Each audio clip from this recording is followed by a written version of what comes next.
Hello students, welcome to BSSCI. BSSCI এর education শিক্ষা বিজ্ঞান বিভাগে সবাইকে স্বাগত জানাই।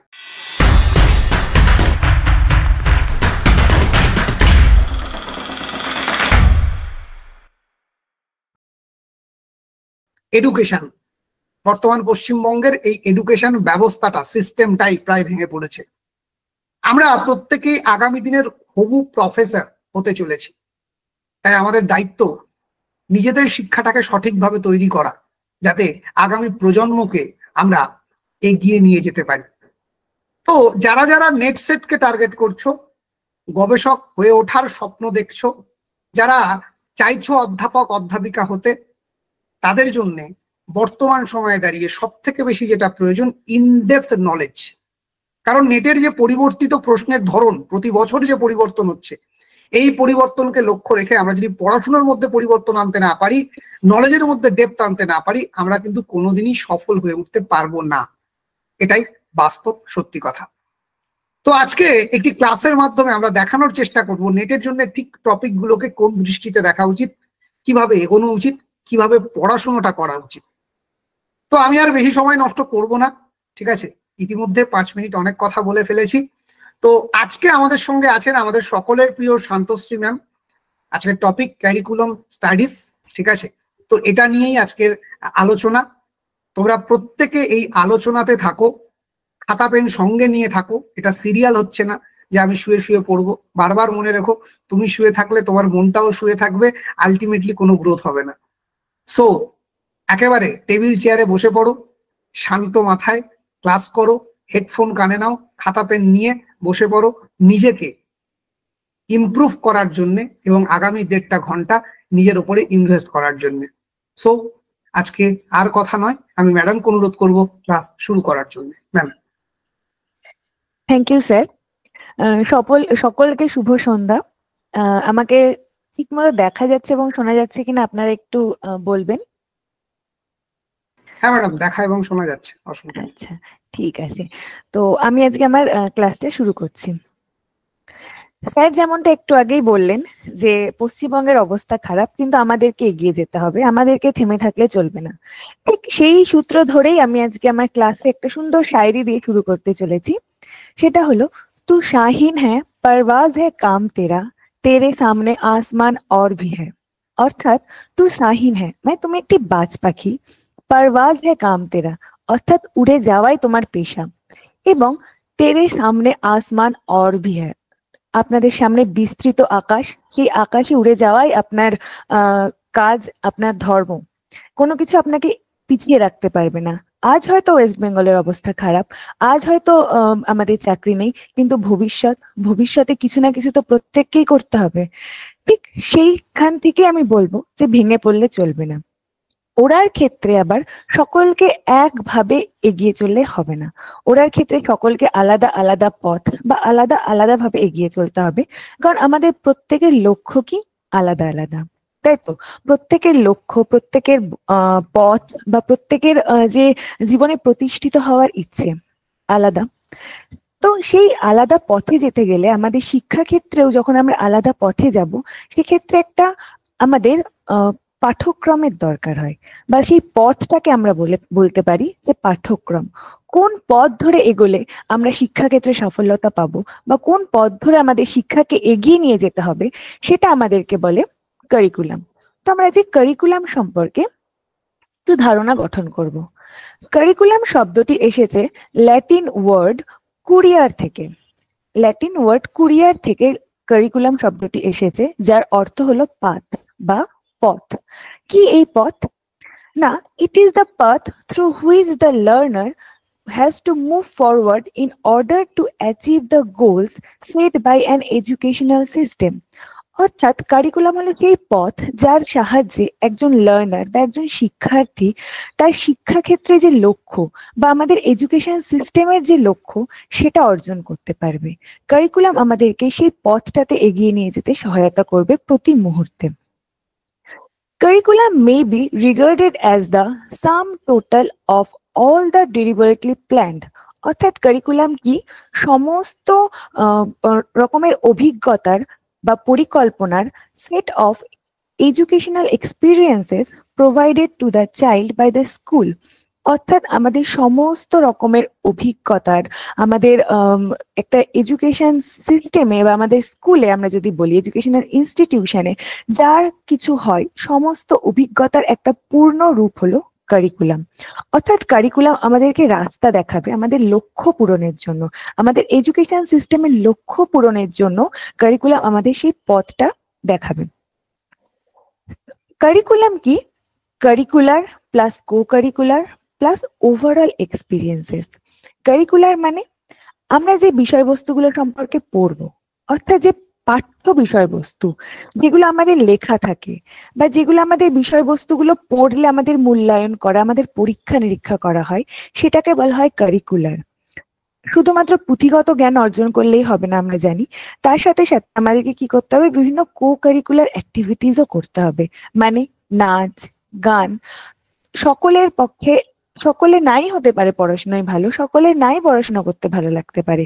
সকলেই যদি পুঁথিগত পড়াশোনার দিকে এগোয় তাহলে আমাদের সমাজে এই যে এত নামি দামি বিভিন্ন আর্টিস্টরা রয়েছে তারা কোথা থেকে আসবে? তো সেই স্কুল কি আমাদের প্রথম ইনস্টিটিউশন বা আমাদের যেখানে আমাদেরকে গড়ে তোলা হয়। তো আমাদের পুঁথিগত শিক্ষার সাথে সাথে কো কারিকুলার অ্যাক্টিভিটিস, নাচ, গান, কবিতা, এরকম নানান ধরনের বিষয়বস্তু বিদ্যালয়ে রাখতে হবে। এবং তার সাথে সাথে কি ওভারঅল এক্সপিরিয়েন্সেস, মানে শুধুমাত্র নাচ গান বা কবিতা বা পুঁথিগত বিদ্যা হলেই হবে না, তার সাথে সাথে আমরা অনেক ধরনের শিক্ষা অর্জন করি, যেমন বিভিন্ন ধরনের ডিসিপ্লিন, বিভিন্ন ধরনের মোরাল, এথিক্স, এই বিষয়গুলো সম্পর্কে আমরা জানতে পারি। যেমন একটা নির্দিষ্ট সময় আমাদেরকে বিদ্যালয়ে যেতে হয়, একটা নির্দিষ্ট ড্রেস পরে আমাদেরকে বিদ্যালয়ে যেতে হয়, নখ বড় রাখা যায় না, চুল বড় রাখা যায় না, এরকম নানান ধরনের নিয়ম নীতিও রয়েছে যেগুলো আমাদের ইনস্টিটিউশন শেখায়। অর্থাৎ এই চার দেওয়ালের মধ্যে অন্তর্ভুক্ত সমস্ত কার্যকলাপগুলিকে বলা হবে কি কারিকুলাম। অর্থাৎ কারিকুলাম একটা ব্রডার কনসেপ্ট। একটা ইনস্টিটিউশন, একটা স্কুল, একটা কলেজ, একটা বিশ্ববিদ্যালয়ের অধীনস্থ সমস্ত কার্যক্রমগুলিকে একত্রে বলা হবে কি কারিকুলাম। মনে থাকবে, curriculum is a tool in the hands of an artist. Curriculum কি? একটা টুল বা একটা যন্ত্র in the hand of an artist. কার? না টিচারের। একজন টিচারের একটি হাতিয়ার বা একটা যন্ত্র হলো এই কারিকুলাম। কিসের জন্য? না to mould his materials. Mould মানে ছাঁচ দেওয়া, গঠন করা। তো মোল্ড হিজ মেটেরিয়ালস মানে পিপলস, অর্থাৎ যারা স্টুডেন্ট বা যারা লার্নার তাদেরকে একটা ছাঁচে ফেলবে according to his ideals in his studio. অর্থাৎ তার উদ্দেশ্য, শিক্ষার উদ্দেশ্যকে সাথে নিয়ে তার বিদ্যালয়ের অন্তর্ভুক্ত করে সমস্ত শিক্ষার্থীদেরকে একটি ছাঁচে গড়ে তুলবে আমাদের শিক্ষক কারিকুলাম। এবং সেই কারিকুলামের অন্তর্ভুক্ত কে থাকবেন? একজন শিক্ষক। আমাদের এখানে বাংলা এবং ইংলিশ দুটো ভার্সনই আপনাদের মেটেরিয়াল দেওয়া হয়। বাংলাটা আমাদের যেহেতু মাতৃভাষা, তো আমরা সকলে বাংলাটা পড়ে বুঝতে পারবো। আমি ইংরেজিতে ওই জন্য ক্লাসগুলো নেব, ঠিক আছে? আচ্ছা, এবার আসি একটা বেসিক ডিফারেন্স, এটা হলো সিলেবাস এবং কারিকুলামের মধ্যে পার্থক্য। আমরা সাধারণত কারিকুলাম বলে থাকি যে সিলেবাসটাই, চলতি কথাই বলে থাকি, কিন্তু না, কারিকুলাম একটা ব্রড এরিয়া আর সিলেবাস হলো তার একটা ক্ষুদ্র সংস্করণ আমরা বলতে পারি। যে কারিকুলার অ্যাসপেক্টটা আমি বলেছিলাম, যে যেখানে শুধুমাত্র বিষয়বস্তু থাকবে, যেখানে কেবলমাত্র কন্টেন্ট থাকবে, সেটাই হলো সিলেবাস। অর্থাৎ কারিকুলার আর সিলেবাস এক, কিন্তু কারিকুলাম বিষয়টা আলাদা। সিলেবাস কি? Syllabus refers to the content or subject matter of an individual subject. অর্থাৎ একটি নির্দিষ্ট বিষয়, একটা নির্দিষ্ট সাবজেক্টের যে সমস্ত বিষয়গুলো আপনাদেরকে পড়তে হবে তার একটা একত্রিত সম্মেলন হলো সিলেবাস। যেমন আপনারা যে নেটের, আপনাদের প্রত্যেকের কাছে নেটের সিলেবাস রয়েছে আশা করছি। তো নেটের সিলেবাসটা দেখলে কি দেখবেন, যে ওখানে এডুকেশনে কি কি পড়তে হবে, যেটার জন্য আপনি নেট কোয়ালিফাই করতে পারেন, ওটাকে আমরা সিলেবাস বলবো। অর্থাৎ শুধুমাত্র যে আমাদের কন্টেন্ট গুলো। কিন্তু কারিকুলাম কি? Curriculum refers to the totality of content to be taught and aims to be realized within one school or educational system. অর্থাৎ টোটালিটি মানে সমস্ত অভিজ্ঞতার একত্রিত রূপ হলো পাঠ্যক্রম, যেখানে সিলেবাস থাকবে, যেখানে কো কারিকুলার অ্যাক্টিভিটিস থাকবে, যেখানে ওভারঅল এক্সপিরিয়েন্স থাকবে। সিলেবাস কি? ইট ইজ আ সাবজেক্ট, একটা বিষয়। কিন্তু কারিকুলাম কি? এটা একটা প্রোগ্রাম বা একটা কোর্স। যেমন আমরা বিএড এর একটা কারিকুলাম হয়, বিএড এর একটা প্রোগ্রাম হয়, একটা ওখানে আপনাদের বিভিন্ন এক্সকারশন থাকে, সাবজেক্ট থাকে, প্র্যাকটিস টিচিং থাকে, নানান ধরনের হ্যান্ড অন এক্সপিরিয়েন্সেস থাকে। অর্থাৎ এটা একটা প্রোগ্রাম বা কোর্স। আমরা বুঝতেই পারছি কথা শুনে যে সিলেবাস একটি ন্যারো কনসেপ্ট আর কারিকুলাম কি একটা প্রশস্ত বা একটা wide concept. Syllabus varies from teacher to teacher আর curriculum same for all teachers. কি এই বিষয়টা? বিষয়টা যদি আমি বলি, প্রত্যেকটা সাবজেক্টের জন্য আলাদা আলাদা সিলেবাস থাকে এবং প্রত্যেকটা সিলেবাসের আলাদা আলাদা টিচার থাকেন। যেমন যে টিচার ম্যাথ পড়াবে সে টিচার এডুকেশন পড়াতে পারবে না, বা যে টিচার জিওগ্রাফি পড়াবে সে টিচার ম্যাথ পড়াতে পারবে না। তো অর্থাৎ প্রত্যেকের জন্য আলাদা আলাদা ইন্ডিভিজুয়াল সিলেবাস থাকে, কিন্তু কারিকুলামে সকলের জন্য এক। কারণ কারিকুলামের মধ্যে সব সাবজেক্টের সিলেবাস গুলো অন্তর্ভুক্ত থাকে, অনেকগুলো সিলেবাস নিয়ে একটা কারিকুলাম গঠিত হয়। অর্থাৎ এখানে সকল টিচারকে একত্রিত করা হয়। সিলেবাস কি? ডেসক্রিপটিভ, আর কারিকুলাম কি? প্রেসক্রিপটিভ। ডেসক্রিপটিভ মানে কি? বর্ণনামূলক। অর্থাৎ কোন বিষয়টা আমাদেরকে পড়তে হবে, কোন জিনিসটা আমাদেরকে পড়তে হবে, এখানে ডেসক্রিপটিভ আকারে লেখা থাকে। আমাদের যদি আমরা নেটেরই সিলেবাসটা ধরি, ওখানে আমাদের এডুকেশনাল সোসিওলজিতে কি পড়তে হবে, এডুকেশনাল সাইকোলজিতে কি পড়তে হবে, কারিকুলামে কি পড়তে হবে, প্রত্যেকটা বুলেট ধরে ইউনিট ওয়াইজ বর্ণনা করে দেওয়া রয়েছে। কিন্তু কারিকুলাম কি করে?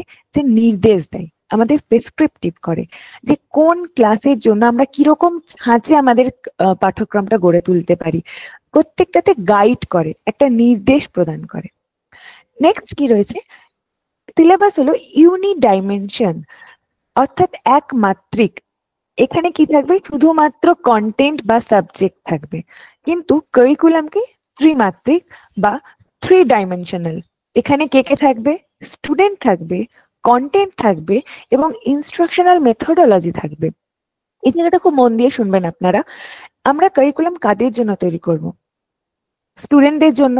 অর্থাৎ স্টুডেন্টের নিড, স্টুডেন্টদের চাহিদা, এই সমস্ত কিছু আমাদের কারিকুলামকে মাথায় রেখেই করতে হবে।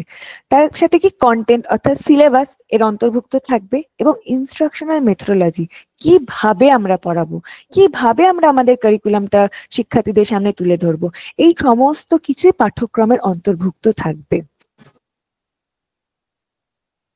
এবার আমরা পড়বো কারিকুলামের প্রিন্সিপাল।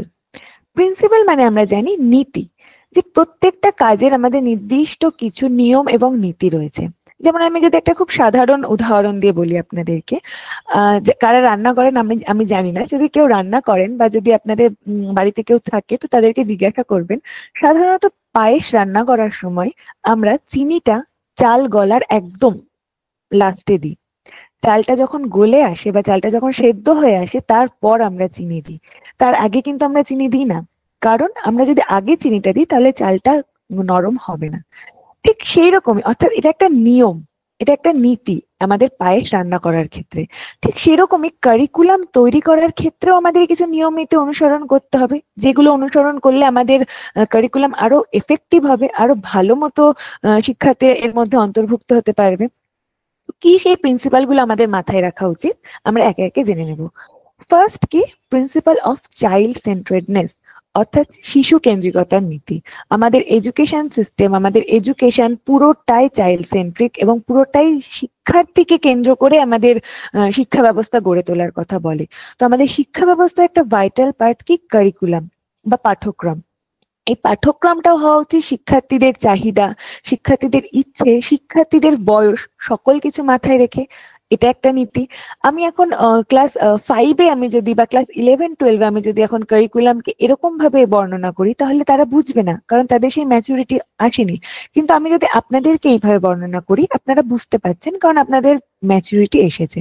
ঠিক সেই রকমই কারিকুলাম তৈরির ক্ষেত্রে আমাদের এই বিষয়টা মাথায় রাখা প্রয়োজন। নেক্সট কি? পারস্পরিক সম্পর্কের নীতি, প্রিন্সিপাল অফ কোরিলেশন, অর্থাৎ বিভিন্ন সাবজেক্টের মধ্যে কোরিলেশন রাখতে হবে। এখন একটা টার্ম খুব উঠে আসছে, ইন্টারডিসিপ্লিনারি সাবজেক্ট, অর্থাৎ প্রত্যেকটা বিষয়ের সঙ্গে প্রত্যেকটা বিষয়ের একটা আন্তঃসম্পর্ক। আমাদের কারিকুলামটা এমন ভাবে তৈরি করতে হবে যাতে শিক্ষার্থীরা একটি বিষয়ের প্রতি অন্তর্ভুক্ত না থাকে, তারা যেন সমাজের, দেশের নানান বিষয় সম্পর্কে জানতে পারে। সেই কথা মাথায় রেখে আমাদেরকে ইন্টারডিসিপ্লিনারি বা কো রিলেটেড কারিকুলাম তৈরি করতে হবে। নেক্সট কি, প্রিন্সিপাল অফ ফরওয়ার্ড লুকিং অর্থাৎ ভবিষ্যৎ বান্ধব নীতি। আমাদের পাঠ্যক্রম ধীরে ধীরে চেঞ্জ হচ্ছে। আমরা যদি এখন শুনি তাহলে আমাদের নেটের পাঠ্যক্রম বা নেটের সিলেবাস, আমি যদি একটা ছোট্ট সিলেবাস নিয়ে বলি, আমাদের সিলেবাস দিনকে দিন চেঞ্জ হচ্ছে। নেটের সিলেবাসও আবার চেঞ্জ হবে শুনছি। কেন? কারণ আমাদের আজ থেকে 5 বছর 10 বছর আগে আমাদের দেশের অবস্থা, আমাদের শিক্ষা ব্যবস্থার অবস্থা যা ছিল তার থেকে এখন অনেক আপডেটেড হয়েছে। এখন টেকনোলজি এসেছে নতুন নতুন, এবং দিনে দিনে আমরা আপডেটের দিকে এগিয়ে চলেছি। তো এই ভবিষ্যতের কথা মাথায় রেখে আমাদেরকে পাঠ্যক্রমে বিষয়বস্তু অন্তর্ভুক্ত করতে হবে। নেক্সট কি, উপযোগিতা নীতি। আমি পাঠ্যক্রমে এমন বিষয়বস্তুই রাখবো বা আমি কারিকুলামে এমন বিষয়বস্তুই রাখবো যাতে প্রত্যেকটা জিনিস শিক্ষার্থীর বাস্তব জীবনে, শিক্ষার্থীর শিক্ষা জীবনে এবং শিক্ষার্থীর নিজের জীবনে উপযোগী হয়, এমন বিষয়বস্তু আমাদেরকে রাখতে হবে। তার জন্য আমাদের hand on experience, learning by doing, এরকম নানান মেথড অ্যাপ্লাই করা যেতে পারে, কিন্তু টপিক গুলো কি হবে? উপযোগী, যেগুলো আমাদের কাজে লাগবে। ভুলভাল টপিক নিয়ে এসে কারিকুলাম তৈরি করলে হবে না। প্রিন্সিপাল অফ কমিউনিটি সেন্ট্রেডনেস অর্থাৎ সম্প্রদায় কেন্দ্রিকতা। আমরা কি সমাজের এক একটা অঙ্গ, তো আমাদের উন্নতি ঘটলে সমাজের উন্নতি ঘটবে। তো সমাজের উন্নতি কিভাবে ঘটানো যায় আমাদের সেই কথাটা মাথায় রেখেই শিক্ষার্থীদেরকে পড়াশোনা করাতে হবে। কারণ একটা শিক্ষার্থী যখন ছোট থেকে সেই প্রতিষ্ঠানে যাচ্ছে, সে যে বিষয়গুলো জানবে সে সমাজে গিয়ে সেটাই ফেলবে। যেমন আমি যদি বলি যে ক্লাসে আমাদের টিচাররা শেখায় যে রাস্তায় যেখানে সেখানে স্প্লিট করবে না, অর্থাৎ থুতু ফেলবে না। এটা কি আমাদের সমাজকে পরিষ্কার করার জন্যই তো, সমাজকে একটা উন্নতির পথে এগিয়ে নিয়ে যাওয়ার জন্য। তো এই সমাজের উন্নতি কিভাবে ঘটবে সেই কথাটা মাথায় রেখে আমাদের কারিকুলাম তৈরি করতে হবে। Next, principal of need. আমাদের কি প্রয়োজন, আমাদের কি দরকার এখন সমাজে, আমাদের দেশকে উন্নতি করতে গেলে, আমাদের সমাজকে উন্নয়ন করতে গেলে সেই প্রয়োজনীয়তার কথা মাথায় রেখে আমাদেরকে পাঠ্যক্রম গড়ে তুলতে হবে। নেক্সট কি, প্রিন্সিপাল অফ ব্যালেন্স বা ইন্টিগ্রেশন। চাইল্ড এবং কমিউনিটির মধ্যে, শিশু এবং সম্প্রদায়ের মধ্যে একটা ইন্টিগ্রেশন রাখতে হবে। তার সাথে সাথে কি, কগনিটিভ, অ্যাফেক্টিভ, সাইকোমোটর। অর্থাৎ কগনিটিভ মানে জ্ঞানমূলক, এফেক্টিভ মানে আমাদের যেগুলো ইমোশনাল যে অ্যাসপেক্ট গুলো, এবং সাইকোমোটর মানে আমাদের মনোসঞ্চালনমূলক, মানে আমরা যে অ্যাক্টিভিটিস গুলো করি। একটা যাচ্ছে আমাদের জ্ঞান অর্জন করতে, একটা যাচ্ছে কি আমাদের ইমোশন কন্ট্রোল করতে বা ইমোশনাল যে দিকগুলো, এবং সাইকোমোটর মানে আমরা যে কাজকর্মগুলো করি তার যে উদ্দেশ্য এবং তার যে ক্ষমতা, তার মধ্যেও আমাদের একটা ব্যালেন্স রাখতে হবে। তার সাথে সাথে কি, নলেজ এবং এক্সপিরিয়েন্স। অর্থাৎ শুধুমাত্র জ্ঞান অর্জন করলেই হবে না। আমরা যদি প্র্যাগমাটিজম পড়ি এডুকেশনাল ফিলোসফির ক্ষেত্রে, প্র্যাগমাটিজম কি বলে? শুধুমাত্র পুঁথিগত শিক্ষা অর্জন করে নিলাম তাহলেই হবে না, সেটা আমাদেরকে হাতে কলমে করতে হবে। একটা সিভিল ইঞ্জিনিয়ার যদি কেবলমাত্র বই পড়লো যে হ্যাঁ এইভাবে এইভাবে ব্রিজ তৈরি করতে হবে, কিন্তু সে গিয়ে কোনো ফিল্ডে গিয়ে কাজ করলো না বা সে ল্যাবে গিয়ে কাজ করলো না, তাহলে কি তার নলেজটা ঠিক মতো কাজে লাগবে? বা তার তো নলেজটা ঠিক মতো বিল্ড আপই হবে না। অর্থাৎ কারিকুলামের বিষয়গুলো আমাদের জ্ঞানের সাথে সাথে আমরা যাতে এক্সপিরিয়েন্স করতে পারি সেভাবে গড়ে তুলতে হবে। নেক্সট কি, অবজেক্টিভ এবং কন্টেন্ট। আমার অবজেক্টিভ থাকলো, অবজেক্টিভ মানে হলো উদ্দেশ্য। এইমস এন্ড অবজেক্টিভের মধ্যে পার্থক্য রয়েছে। আপনারা যদি জেনে থাকেন তাহলে আমাকে একটু কমেন্টে বলবেন পার্থক্যটা, আর যদি না জেনে থাকেন তাহলে আমি বলে দেবো। তো আমাদের অবজেক্টিভস গুলো কি ফুলফিল করতে হবে, অবজেক্টিভস গুলোকে মাথায় রেখে আমাদের কন্টেন্ট তৈরি করতে হবে। Next, child's activity and needs with the society needs and activity. মানে আমাদের শিক্ষার্থীর চাহিদা প্লাস সমাজের চাহিদা, দুজনের মধ্যে একটা ব্যালেন্স তৈরি করতে হবে বা ইন্টিগ্রেশন তৈরি করতে হবে। আমি এখনো অব্দি একটাও কমেন্ট পেলাম না অবজেক্টিভস এবং এইমস এর মধ্যে পার্থক্য আপনারা জানেন কিনা। যদি জেনে থাকেন বা না জেনে থাকেন দুটোই কমেন্ট করে জানাবেন। নেক্সট কি আছে, প্রিন্সিপাল অফ ইলাস্টিসিটি বা ফ্লেক্সিবিলিটি, অর্থাৎ নমনীয়তার নীতি। নমনীয় মানে কি? আমি যদি বলি একটা দড়িকে দুমড়ানো মুচড়ানো যাবে ইজিলি নাকি একটা পেনকে, আপনারা বলবেন ম্যাম দড়িকে। তো নমনীয়তা মানে যেটা সহজে আমরা যে কোনো জায়গাতে যে কোনো ভাবে আমরা গড়ে তুলতে পারি, অর্থাৎ তার মধ্যে স্টিফনেস নেই। আমাদের কারিকুলাম যদি থাকে যে না এই বিষয়গুলোই শিক্ষার্থীদেরকে পড়তে হবে, চেঞ্জ করা যাবে না, 10 বছর ধরে একই কারিকুলাম থাকবে, তাহলে আমাদের সমাজ, আমাদের শিক্ষার্থী কোনো কিছুরই এগিয়ে চলবে না। কিন্তু সমাজের চাহিদা, ইচ্ছে, এগুলো অনুযায়ী আমাদের কারিকুলাম চেঞ্জ হয়, চেঞ্জ করা পসিবল হয়, এটাকেই বলা হয় ফ্লেক্সিবিলিটি। নেক্সট কি? প্রিন্সিপাল অফ প্রিজার্ভেশন বা কনজারভেশন, অর্থাৎ আমাদের সংস্কৃতি, ঐতিহ্য, এই সমস্ত বিষয়গুলোকে প্রিজার্ভ রাখবে, কনজার্ভ রাখবে, এইগুলো মাথায় রেখে আমাদের কারিকুলাম তৈরি করতে হবে। আচ্ছা, সোমা দাস বলছেন যে জানি ম্যাম। আচ্ছা বেশ। আর বর্ণালী আর পূজাশ্রী বলছেন জানি না। ওকে। এইমস এন্ড অবজেক্টিভস এর মধ্যে পার্থক্য হলো, এইমস হলো একটা ব্রড ভাবনা, মানে আমি যদি খুব সোজা ভাষায় আপনাদেরকে বলি, ধরুন আপনারা একটা বাড়ির ছাদে উঠতে চান, একটা ফ্ল্যাটের বা একটি বাড়ির ছাদে উঠতে চান, আপনার লক্ষ্য হলো সেই ছাদে ওঠা। তো আপনাকে ছাদে ওঠার জন্য কি করতে হবে? একটা একটা করে সিঁড়ি, একটা একটা করে ধাপ এগিয়ে যেতে হবে। তো ওই প্রত্যেকটা ধাপ হলো এক একটা অবজেক্টিভস, উদ্দেশ্য। কতগুলো অবজেক্টিভস নিয়ে একটা লক্ষ্য হয়। আপনাদের ইচ্ছে কি যে আপনারা নেট এডুকেশনে কোয়ালিফাই করবেন, এটা আপনাদের লক্ষ্য। আপনারা কি করছেন? রেগুলার ক্লাস করছেন, আপনারা নোট করছেন, আপনারা পড়াশোনা করছেন, এইগুলো আপনাদের এক একটা অবজেক্টিভস। আপনারা দিনে কেউ 5 ঘন্টা পড়েন, কেউ 4 ঘন্টা, কেউ 3 ঘন্টা। তো প্রত্যেকের অবজেক্টিভস আলাদা আলাদা। তো বোঝা গেল অবজেক্টিভস এবং কন্টেন্টের মধ্যে ডিফারেন্স। সোমা দাস এবং মৌবনী, আপনারা কি এটা জানতেন না অন্য কিছু জানতেন? আমাকে সেটাও একটু কমেন্টে জানাবেন। আচ্ছা, এবার আসি কারিকুলাম প্ল্যানিং বা পাঠ্যক্রম পরিকল্পনা। যে কোনো কাজ, আমাদের জীবনে যে কোনো কাজ করার ক্ষেত্রে আমাদের একটা পরিকল্পনার প্রয়োজন হয়। পরিকল্পনা ছাড়া জীবনে এগিয়ে চলা যায় না। ঠিক সেই রকমই কারিকুলাম, যেটা আমাদের সমগ্র শিক্ষা ব্যবস্থার একটা কোর বা একটা কেন্দ্রবিন্দু, সেটারও নির্দিষ্ট একটা পরিকল্পনার প্রয়োজন। তো সেটাও আমাদের নির্দিষ্ট ধাপে ধাপে এগিয়ে নিয়ে যেতে হবে।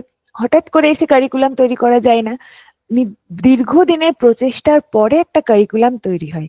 তো সেই কারিকুলামটা কিভাবে প্ল্যান করা যায় সেটাই জানবো, সেটাই বলে কারিকুলাম প্ল্যানিং। অর্থাৎ curriculum planning indicates that process whereby curriculum developers মানে যারা কারিকুলাম তৈরি করে, conceptualize the features of the curriculum they wish to construct। অর্থাৎ এটা একটা প্রক্রিয়া, প্রসেস, যার দ্বারা কারিকুলাম ডেভেলপাররা কারিকুলামের যে বিভিন্ন উদ্দেশ্য, বিভিন্ন বৈশিষ্ট্যগুলোকে একত্রিত করে এবং তারা যেটা তৈরি করতে চায় সেটা তৈরি করার দিকে অগ্রসর হয়। This involves a broad analysis, অর্থাৎ এটা প্ল্যানিংটা একটা ব্রড অ্যানালিসিসের প্রয়োজন হয়। আমাদের সমাজ, শিক্ষার্থী, ফিউচার, যে নীতিগুলো আমরা পড়লাম সেগুলোকে মাথায় রেখে সেগুলোকে বিশ্লেষণ করার মাধ্যমে আমাদের একটা কারিকুলাম পরিকল্পিত হয়। তো কি কি স্টেজের মধ্যে দিয়ে আমরা কারিকুলামটাকে প্ল্যান করি, আমরা একে একে সেটা জেনে নেব। ফার্স্ট আমরা দেখি কি অ্যাসেসমেন্ট অফ এডুকেশনাল নিডস। প্রথমে আমাদের দরকার চাহিদা। একটা চাহিদার থেকেই আমাদের পরিকল্পনার সূত্রপাত হয়। আপনারা বাড়িতে মাংস রান্না করবেন, গেস্ট আসছে, তো আপনাদের মাংস রান্না করতে হবে, মাংসের চাহিদা আসলো, আপনারা মাংস রান্না করবেন। তার জন্য কি করতে হবে? চাহিদা থেকে কি হলো? ফর্মুলেটিং অবজেক্টিভস, অর্থাৎ আপনারা একটা উদ্দেশ্য করলেন। আচ্ছা, আমি যদি মাংস আমাকে কিনতে যেতে হয় তাহলে আমাকে এখানে যেতে হবে, মাংসের সাথে সাথে আরো এই জিনিসগুলো করতে হবে। আপনারা একটা একটা করে উদ্দেশ্য তৈরি করলেন। এবং এই অ্যাসেসমেন্ট অফ এডুকেশনাল নিডস এর ক্ষেত্রে আমি যদি বলি, শিক্ষা ক্ষেত্রে কারা অন্তর্ভুক্ত? ইনস্টিটিউশনের কি প্রয়োজন, ইনস্টিটিউশনের কি দরকার, ইনস্টিটিউশনের কি চাহিদা, সেটা মাথায় রাখতে হবে। নেক্সট কি স্টেক হোল্ডার্স মানে আমাদের একটা কাজের সঙ্গে বা আমাদের এডুকেশন ইনস্টিটিউশনের সঙ্গে যুক্ত সকল ব্যক্তিকে বা সকল মানুষকে বলা হয় স্টেক হোল্ডার্স।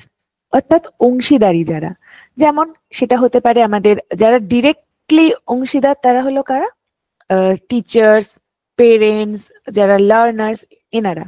তার সাথে সাথে ইনডিরেক্টলি কারা থাকে, সোসাইটি থাকে, বিভিন্ন ধরনের আমাদের পলিটিক্যাল অ্যাসপেক্ট থাকে। অর্থাৎ সকল কিছু মিলিয়েই হলো স্টেক হোল্ডার্স, সকলে যারা এই কারিকুলাম বা এডুকেশনাল ইনস্টিটিউশনের সঙ্গে অন্তর্ভুক্ত সকলকে আমরা স্টেক হোল্ডার্স বলবো। নেক্সট কি, লার্নার্স, এবং শিক্ষার্থীর চাহিদাকেও আমাদেরকে ফার্স্টে অ্যাসেস করতে হবে। সেই অনুযায়ী আমাদেরকে অবজেক্টিভস নির্ধারণ করতে হবে যে আচ্ছা এই চাহিদাগুলো আমরা পেলাম, তার পরিপ্রেক্ষিতে আমরা এই উদ্দেশ্য নির্ধারণ করব। তারপর the selection of content through which learning experiences may be offered, অর্থাৎ আমাদেরকে বিষয়বস্তু নির্বাচন করতে হবে যে কোন বিষয়টার মাধ্যমে আমরা এই অবজেক্টিভসটা ফুলফিল করতে পারি, কোন বিষয়গুলো পড়ালে আমাদের শিক্ষার উদ্দেশ্যটা পরিপূর্ণ হবে, সেটা ধরতে হবে। Next, the selection of learning experiences. Learning experiences বলতে কি বোঝায়, যে স্পেসিফিক সাব কন্টেন্ট, অর্থাৎ কোন ধরনের এক্সপিরিয়েন্স বা কোন ধরনের নলেজ টিচাররা তার স্টুডেন্টদেরকে দিতে পারবে, এই যে স্পেসিফিক বা সাব থিম গুলো, তারপর সেটা ঠিক করতে হবে। Implementation of new curriculum, curriculum তৈরি হলো, কারিকুলামের কন্টেন্ট তৈরি করা হলো, স্পেসিফিক ভাবে তৈরি করা হলো, এবার আমাদেরকে সেটা ইমপ্লিমেন্ট করতে হবে, অর্থাৎ নতুন পাঠ্যক্রম গঠন করতে হবে। এবং পাঠ্যক্রমটা ইমপ্লিমেন্ট করার পর ক্লাসে, স্কুলে, বিভিন্ন জায়গায় পাঠ্যক্রম ইমপ্লিমেন্ট করার পর আমাদেরকে কারিকুলামটাকে ইভ্যালুয়েট, মূল্যায়ন করতে হবে যে আমি যে উদ্দেশ্য নিয়ে কারিকুলামটা তৈরি করেছিলাম সেটা কতটা ফুলফিল হলো। অর্থাৎ এই কয়েকটা স্টেজের মধ্যে দিয়ে আমাদেরকে পুরো কারিকুলামটাকে প্ল্যান করতে হবে বা পরিকল্পনা করতে হবে। আচ্ছা, আমি এতক্ষণ যেটুকু পড়ালাম তার পরিপ্রেক্ষিতে একটু আপনারা এই কোয়েশ্চেনটার আনসার দেবেন। Which of the following statement best explain the concept of curriculum? Curriculum is a handbook for setting question paper. Curriculum means a relevant set of learning experiences. Curriculum has to be the consonance with the objectives of education. Consonance মানে হলো ঐক্য। Curriculum is a network of techniques. Curriculum implies transactional as well as evaluation strategies. Curriculum is a guide for teachers and evaluators. একটু আপনারা বলবেন আমাকে কমেন্টে। Ma'am দেখা যাচ্ছে না, স্ক্রিনটা একবার দেখাবেন?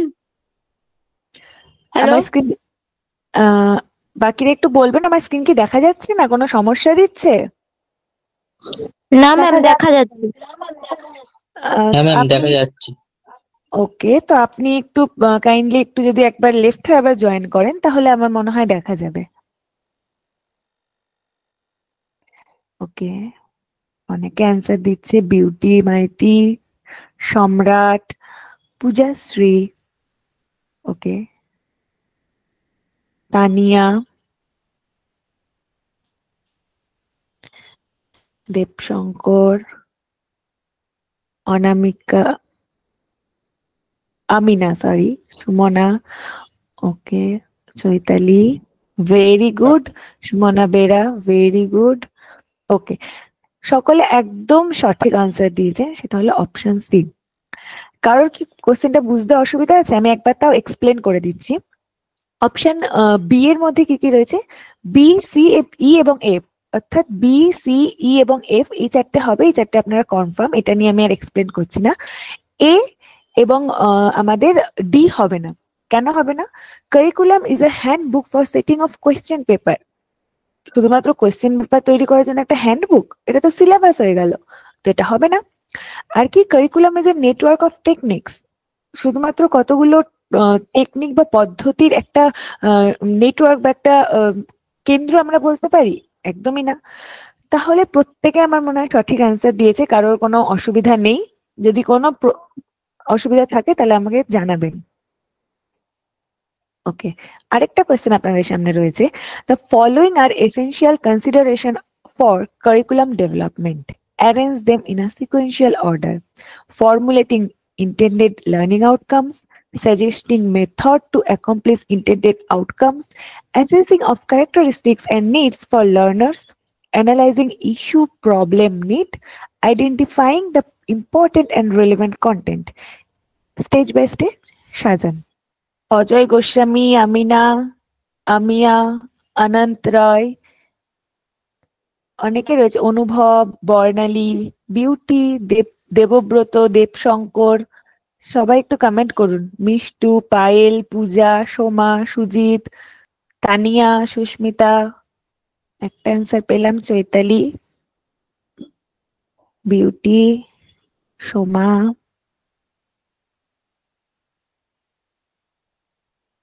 আমিনা, বাকি কই?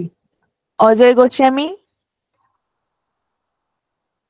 অঙ্গানি, অনুপর্ণা, উত্তর দিতে হবে তো, না তো আমি বুঝবো কি করে যে আপনারা বুঝতে পারছেন কিনা। ঝিলিক, জেসমিন, ওকে, শুভাশিস, মৌবনী,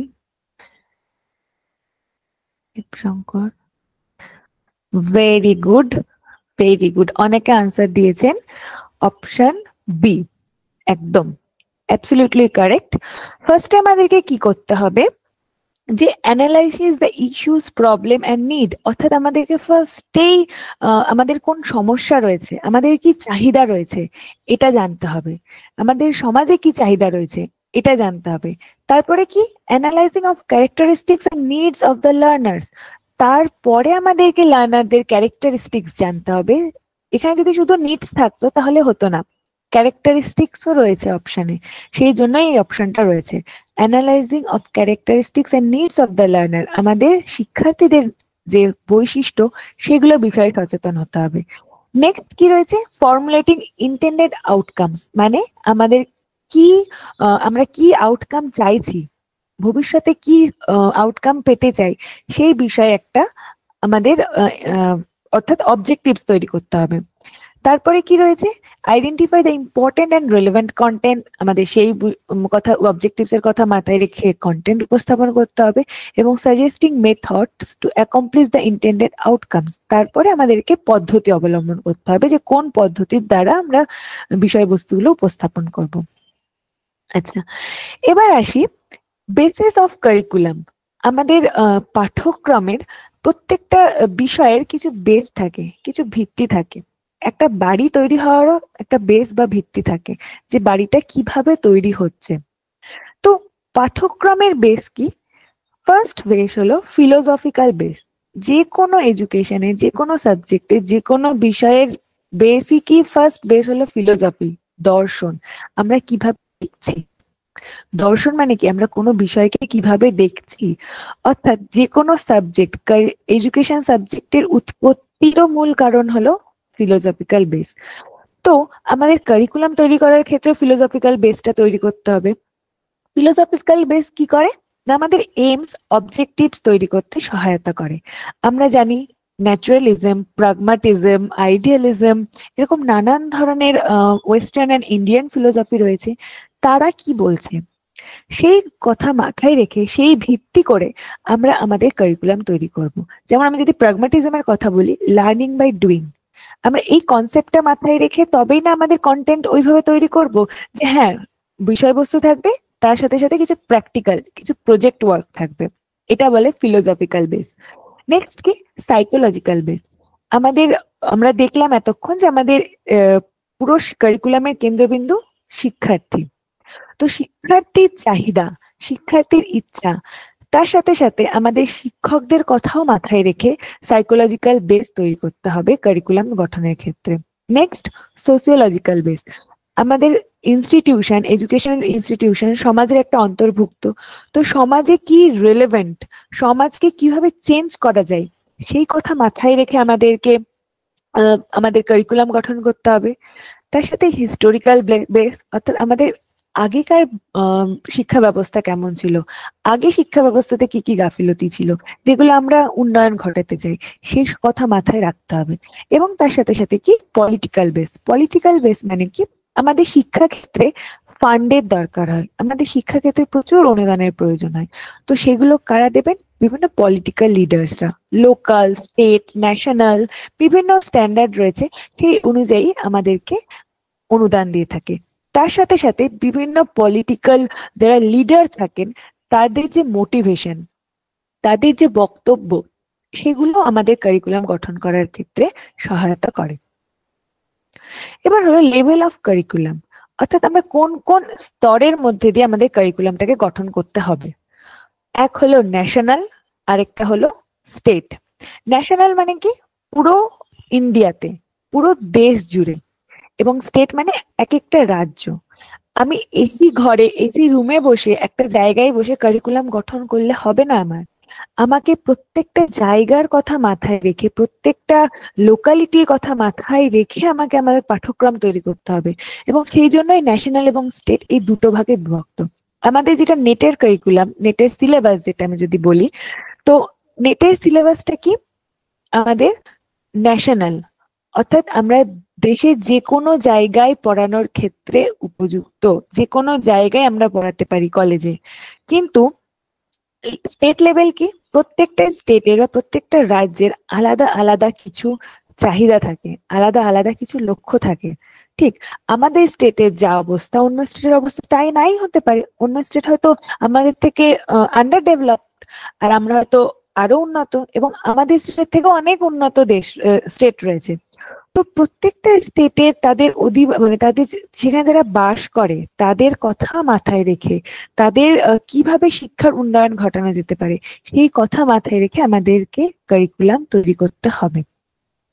যেমন আমাদের ওয়েস্ট বেঙ্গল সেট হয়, আরো নানান বিহার সেট, রাজস্থান সেট, আলাদা আলাদা স্টেটের আলাদা আলাদা পরীক্ষা হয়।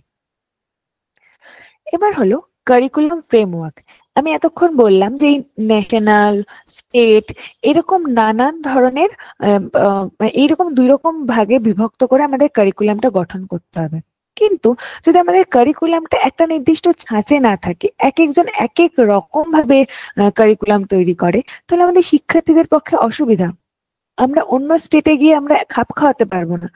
তো যে কোনো কারিকুলাম গঠন করার ক্ষেত্রেই একটা নির্দিষ্ট ফ্রেমওয়ার্ক থাকে বা একটা নির্দিষ্ট স্ট্রাকচার থাকে, সেটাকেই বলা হয় কারিকুলাম ফ্রেমওয়ার্ক। যেমন ফটো ফ্রেম হয় না, একটা স্ট্রাকচার থাকে যেখানে আমরা ফটো অ্যাড করতে পারি। দুর্গা ঠাকুরের প্রতিমার ক্ষেত্রে একটা নির্দিষ্ট স্ট্রাকচার থাকে যেখানে দুর্গা ঠাকুর, তারপরে তার উপর মাটি ফেলা হয়।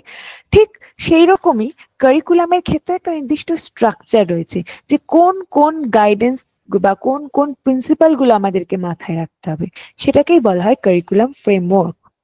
A curriculum framework is a structured guide that outlines the goals, standards, content, and organization of an educational program. এই স্ট্রাকচারটা কি করে?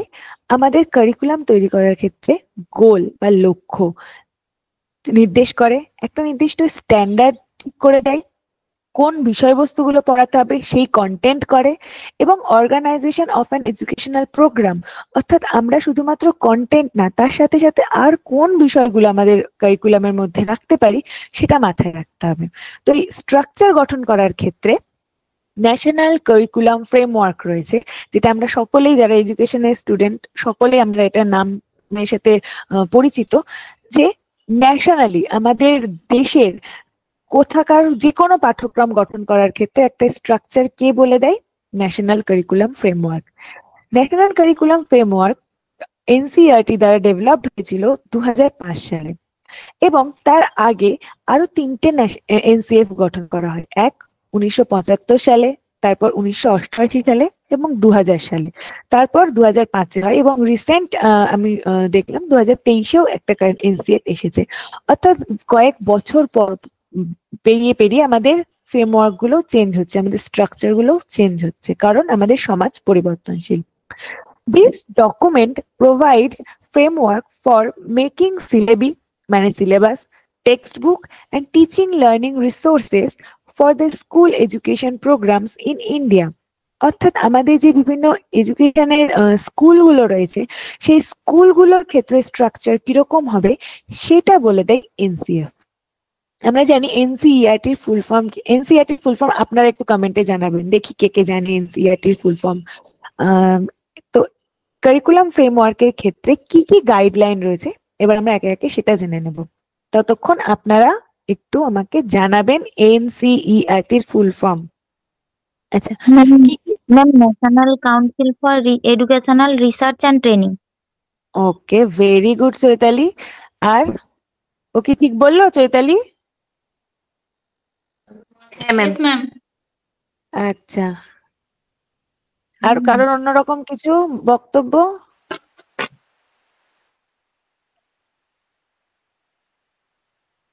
ট্রেনিং, ওকে, সম্রাট, ভেরি গুড। সৌমেন এ, কি এ? আচ্ছা, ঠিক আছে, একদম ভেরি গুড, একদম সঠিক আনসার দিয়েছেন। তার স্পিকার অন আছে, একটু অফ করবেন কাইন্ডলি। তো কি কি গাইডেন্স প্রিন্সিপাল দিয়েছে এনসিএফ, সেটা সম্পর্কে আমরা জানবো। ফার্স্টে কি রয়েছে, connecting knowledge to life outside the school. অর্থাৎ শুধুমাত্র স্কুলের পাঠ্যক্রমে বা স্কুলে শিক্ষা অর্জন করছি এরকম ভাবে আমাদের পাঠ্যক্রম গঠন করলে হবে না।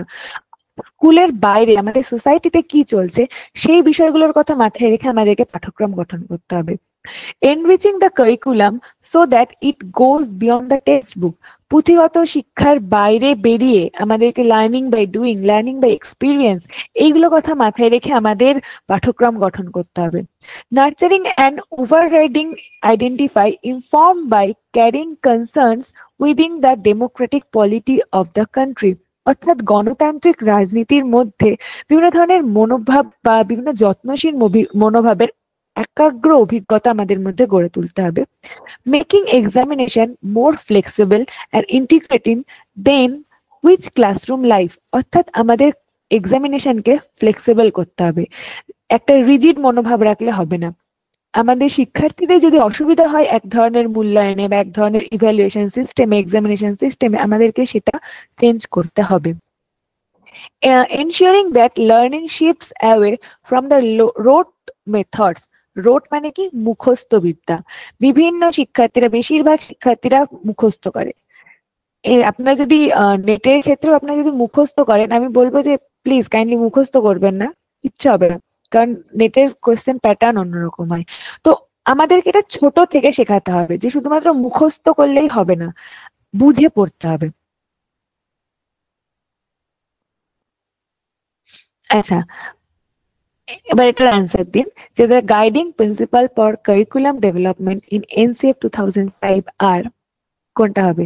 Connecting knowledge to life outside the school, ensuring that learning shifts from rote methods, nurturing and overriding identity informed by carrying concern within the democratic polity of country, emphasis on examination, teacher-centered education.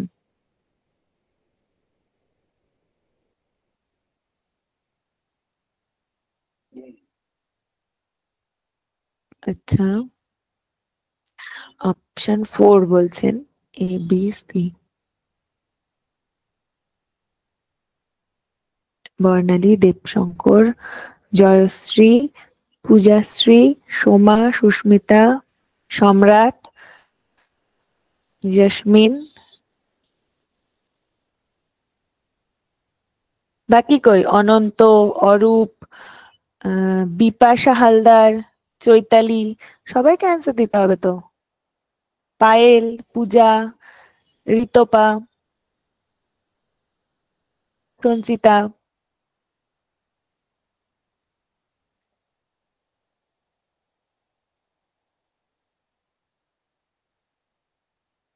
Okay okay, very good, একদম সঠিক answer. A B C বলেছে, কিন্তু emphasis on examination পরীক্ষার ক্ষেত্রে গুরুত্ব দেওয়ার কথা বলেনি, পরীক্ষাকে ফ্লেক্সিবল করার কথা বলেছে। এবং টিচার সেন্ট্রিক এডুকেশন তো বলেনি, লার্নার সেন্ট্রিক এডুকেশনের কথা বলেছে। ভেরি গুড যারা আনসার দিয়েছেন। আচ্ছা, এবার আমরা পড়বো models of curriculum designing.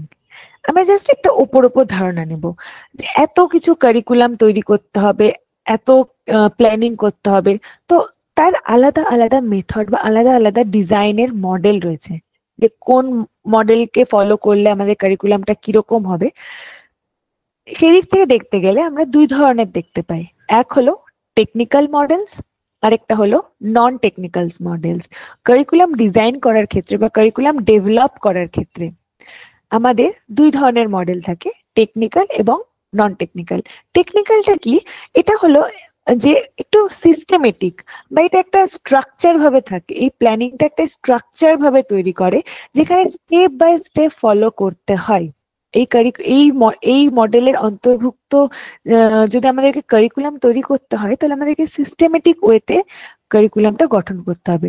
Technical models are often viewed as more systematic and structured approaches. This model emphasize a rational step-by-step process to design a curriculum. অর্থাৎ এই মডেলগুলো আমাদেরকে স্টেপ বাই স্টেপ ফলো করে স্ট্রাকচার ওয়েতে curriculum গঠন করার ক্ষেত্রে সহায়তা করে। আর নন টেকনিক্যাল কি? এটা এর ঠিক অপোজিট, যেটা হবে সাবজেক্টিভ, ফ্লেক্সিবল এবং ভ্যালু বেসড। মানে কি, লার্নারদের ওপর ডিপেন্ড করবে, লার্নারদের চাহিদা, লার্নারদের আগ্রহের ওপর ডিপেন্ড করে এই মডেলগুলো কারিকুলাম তৈরি করতে বলে। তো কিছু নাম রয়েছে, যেমন টেকনিক্যাল মডেলের মধ্যে Tyler's model, Taba, Saylor and Alexander, Miller and Sellers, CIPP model. এবং নন টেকনিক্যালের মধ্যে কি রয়েছে? ওপেন ক্লাসরুম মডেল, যেটা কিলপ্যাট্রিক বলেছেন। এছাড়া রয়েছে রজার্স মডেল অফ ইন্টারপার্সোনাল, উইসন অ্যান্ড ফেটনি মডেল। এই কিছু কিছু মডেলগুলো রয়েছে। এগুলো এক একটা মডেল সম্পর্কে জানতে গেলে আমাদেরকে বিস্তারিত আলোচনা করতে হবে, তার জন্য আলাদা আলাদা ক্লাস নিতে হবে। তো আমরা জাস্ট ওভারঅল আজকে একটা কনসেপ্ট নেব। এবার আসি কারিকুলাম ট্রানজ্যাকশন। ট্রানজ্যাকশন কথাটার মধ্যে দিয়ে সাধারণত আমরা জানি কি, এখন এসছে ফোন পে, গুগল পে, মানি ট্রানজ্যাক্ট। একটা 10 টাকার কুরকুরে কিনতে গেলে আমরা এখন অনলাইনে ফোনে টাকা পাঠাই তো। কিন্তু কারিকুলাম ট্রানজ্যাকশনটা কি? কারিকুলামের ক্ষেত্রে আমাদেরকে টাকা দিতে হবে? একদমই না, একদম না। কারিকুলাম ট্রানজ্যাকশনটা হলো আমাদের যে কারিকুলামের বিভিন্ন কন্টেন্ট বা যে বিষয়বস্তুগুলো রয়েছে, সেই বিষয়বস্তুগুলো কিভাবে আমরা শিক্ষার্থীদের সামনে তুলে ধরবো, এটা হলো curriculum transaction. The transaction of curriculum means management of curriculum. আমাদের যে কারিকুলামের অন্তর্ভুক্ত বিষয়গুলো, অর্থাৎ কারিকুলার, কো কারিকুলার যে সকল বিষয়গুলো রয়েছে, সেগুলোকে কিভাবে ম্যানেজ করবে একটা institution. Managing teaching learning and the teacher as a manager. Teaching learning প্রসেসকে ম্যানেজ করবে কে? ম্যানেজ করবে না টিচার। একজন টিচার এই কারিকুলাম ট্রানজ্যাকশনের ক্ষেত্রে গুরুত্বপূর্ণ বিষয় অবলম্বন করবে। It is a process of effectively implementing the curriculum in educational setting to facilitate the learning. অর্থাৎ এটা একটা প্রক্রিয়া বা এটা একটা প্রসেস, যেখানে আমরা কি করব, আমাদের যে কন্টেন্ট বা বিষয়বস্তুগুলো রয়েছে সেটা শিক্ষার্থীদের সামনে তুলে ধরবো। আমাদের নেটের সিলেবাস রয়েছে, তো সিলেবাস রয়েছে, আপনারা পড়াশোনা করতে পারেন। আমাদের কি দরকার? টিচারের কি দরকার? টিচারের এটাই দরকার যে যে বিষয়গুলো রয়েছে কোন জায়গাটা বেশি ইম্পর্টেন্ট শিক্ষার্থীরা জানবে না, কারণ তোমরা এখন রাস্তা শুরু করছো, সবে পথ চলা শুরু করছো। আবার আপনারা যখন এই বিষয়গুলো সম্পর্কে ধারণা গঠন হয়ে যাবে, নেট কোয়ালিফাই করে যাবেন, তখন দেখবেন এগুলো খুব স্মুথ বিষয়। তো একজন টিচারের কাজ কি হবে? এই কারিকুলামটাকে ইমপ্লিমেন্ট করা, সেটাকেই বলা হয় কারিকুলাম ট্রানজ্যাকশন। কারিকুলামের মধ্যে কন্টেন্ট, বিষয়বস্তু যেমন ইমপ্লিমেন্ট করবে, বিভিন্ন ধরনের কো কারিকুলার অ্যাক্টিভিটিস অর্গানাইজ করবে, বিভিন্ন ধরনের নৈতিক শিক্ষা দেবে শিক্ষক শিক্ষার্থীদের সামনে, সেটাই কারিকুলাম ট্রানজ্যাকশনের অন্তর্ভুক্ত। It involves a series of activities, methods, and strategies teacher use to deliver and engage students with the content in a structured way. অর্থাৎ একজন শিক্ষক বিভিন্ন কাজ, বিভিন্ন পদ্ধতি, বিভিন্ন অ্যাক্টিভিটিস এর মাধ্যমে শিক্ষার্থীদেরকে পাঠ্য বিষয়বস্তু স্থাপন করবে, সেটাই হবে কারিকুলাম ট্রানজ্যাকশন। বোঝা গেছে?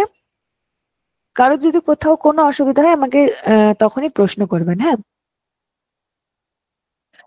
অর্থাৎ কারিকুলাম কনস্ট্রাকশন, আমি একটা কারিকুলাম তৈরি করলাম, তার সাথে সাথে কি করলাম? কারিকুলাম ট্রানজ্যাক্ট করলাম, মানে কারিকুলাম ইমপ্লিমেন্ট করলাম, আমি শিক্ষার্থীদের সামনে উপস্থাপন করলাম কারিকুলামের বিষয়বস্তুগুলো, তার মাধ্যমে একটা কারিকুলাম, আদর্শ কারিকুলাম ডেভেলপ হবে। এবার এই ট্রানজ্যাকশনটা দুই রকম ভাবে হতে পারে, এক ফেস টু ফেস, আর একটা হলো distance mode.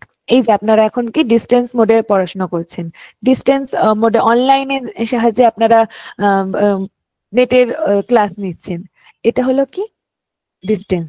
R face to face মানে আপনারা যখন শিক্ষকের সামনে গিয়ে একই ক্লাসে একই সাথে বসে একই ছাতার তলায় বসে আপনারা পড়াশোনা করবেন, সেটা হয়ে যাবে কি ফেস টু ফেস।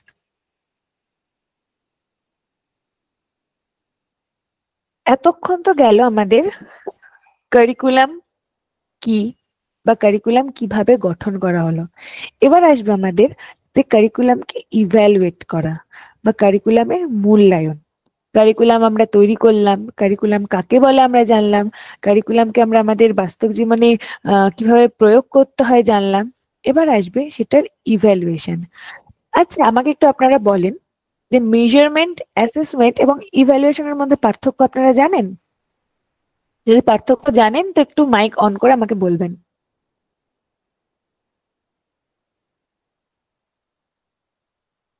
কে জানে? ম্যাম মেজারমেন্ট মানে হচ্ছে যে পরিমাপ করা। আচ্ছা, হ্যালো। পরিমাপ করা। হ্যাঁ বলুন। আর অ্যাসেসমেন্ট আর আর ইভ্যালুয়েশন মানে? ইভ্যালুয়েট মানে হচ্ছে যে মূল্যায়ন করা, আর অ্যাসেসমেন্ট মানে হচ্ছে যে পরীক্ষা করা। কি এটা আপনি না, আমাকে বাংলাতে? ইভ্যালুয়েট মানে পরীক্ষা করা আর অ্যাসেসমেন্ট মানে মূল্যায়ন করা। আচ্ছা, আপনি আমাকে মানে ম্যাডাম বাংলাতে? বিষয়টা কি এরকম কিছু যে আমি যদি এডুকেশনের পরীক্ষা নিই, হুম, তো 10 জন ছেলের পরীক্ষা নিলাম, তো পরীক্ষা নিয়ে একজন 5 একজন 7 এই যে পেলো, হুম, দিয়ে তারপর বললাম যে তোমাকে আর একটু এই বিষয়টা উন্নতি করতে হবে, কারো হাতের লেখার প্রবলেম আছে সেটা বললাম। তো এই যে 5 7 এই যে বিষয়গুলো নাম্বারিং করলাম, এটা হচ্ছে মেজার করা, এটা হচ্ছে মেজারমেন্ট। আর এই যে হুম, কাকে একটা উন্নতি করতে হবে, কাকে উন্নতি করতে হবে না, বা কারো বাংলাটা উন্নতি করতে হবে, বা আর একটু কোনো চ্যাপ্টার পড়তে হবে, এই যে ফিডব্যাকটা দিলাম, হুম। এইটা হচ্ছে অ্যাসেসমেন্ট। আর এই মেজারমেন্ট এবং অ্যাসেসমেন্টের ভিত্তিতে কোনো একটা কিছু বিচার করলাম বা সামগ্রিক কোনো কিছু বিচার করলাম, এইটা হচ্ছে ইভালুয়েশন। ওকে, ভেরি গুড। একদম সঠিক আনসার আমরা পেয়েছি। সুজিত আমাদের সামনে তুলে ধরেছে। একদম সঠিক আনসার। মেজারমেন্ট মানে হলো আমাদের নিউমেরিক্যাল, আমরা যেটা মেজার করতে পারবো। আমাদের হাইট, আমাদের ওয়েট, আমরা এটা মেজার করতে পারি, তো একটা নাম্বার দিয়ে প্রকাশ করতে পারি, এটা হলো মেজারমেন্ট। কিন্তু আমরা যদি এখন বলি বুদ্ধি, আমার 1 কিলোগ্রাম বুদ্ধি রয়েছে, মেজার করা পসিবল? পসিবল না। তো কিছু কিছু জিনিস আমরা নাম্বারিং দিয়ে মূল্যায়ন করতে বা নাম্বারিং দিয়ে প্রকাশ করতে পারি না। সরি, মূল্যায়ন না, নাম্বারিং দিয়ে প্রকাশ করতে পারি না। মেজারমেন্ট হলো যেগুলো আমরা নাম্বার দিয়ে প্রকাশ করতে পারবো। একটা পরীক্ষাতে 100-তে 50 পেজ, 100-তে 10 পেজ, আমরা বলতে পারবো যে হ্যাঁ ও 100-তে 50 10, এটা হলো মেজারমেন্ট। অ্যাসেসমেন্ট মানে কি, যেটা আমাদেরকে সুজিত বললো, যে কোন জায়গাটাতে গাফিলতি রয়েছে, কোন জায়গাটা উন্নয়ন করা পসিবল, সেটা হলো অ্যাসেসমেন্ট। মানে একটা বিষয়কে আমরা সংশোধন করতে পারবো, আমরা ফাইনাল কিছু বলে দিলাম না, সেটা হলো অ্যাসেসমেন্ট। আর ইভ্যালুয়েশন মানে কি, ভ্যালু জাজমেন্ট। অর্থাৎ আমি আপনার মেজার করলাম, আমি আপনাকে অ্যাসেস করলাম যে আপনার এই জায়গাটা সমস্যা রয়েছে, আপনি এই জায়গাটার উন্নতি ঘটান। তারপরে আমি যখন ফাইনাল পরীক্ষা নিলাম, একটা ক্লাস টেস্ট হলো, ক্লাস টেস্টে আমি কি করলাম, অ্যাসেস করলাম যে তোমাদের এই এই জায়গাগুলো সমস্যা রয়েছে।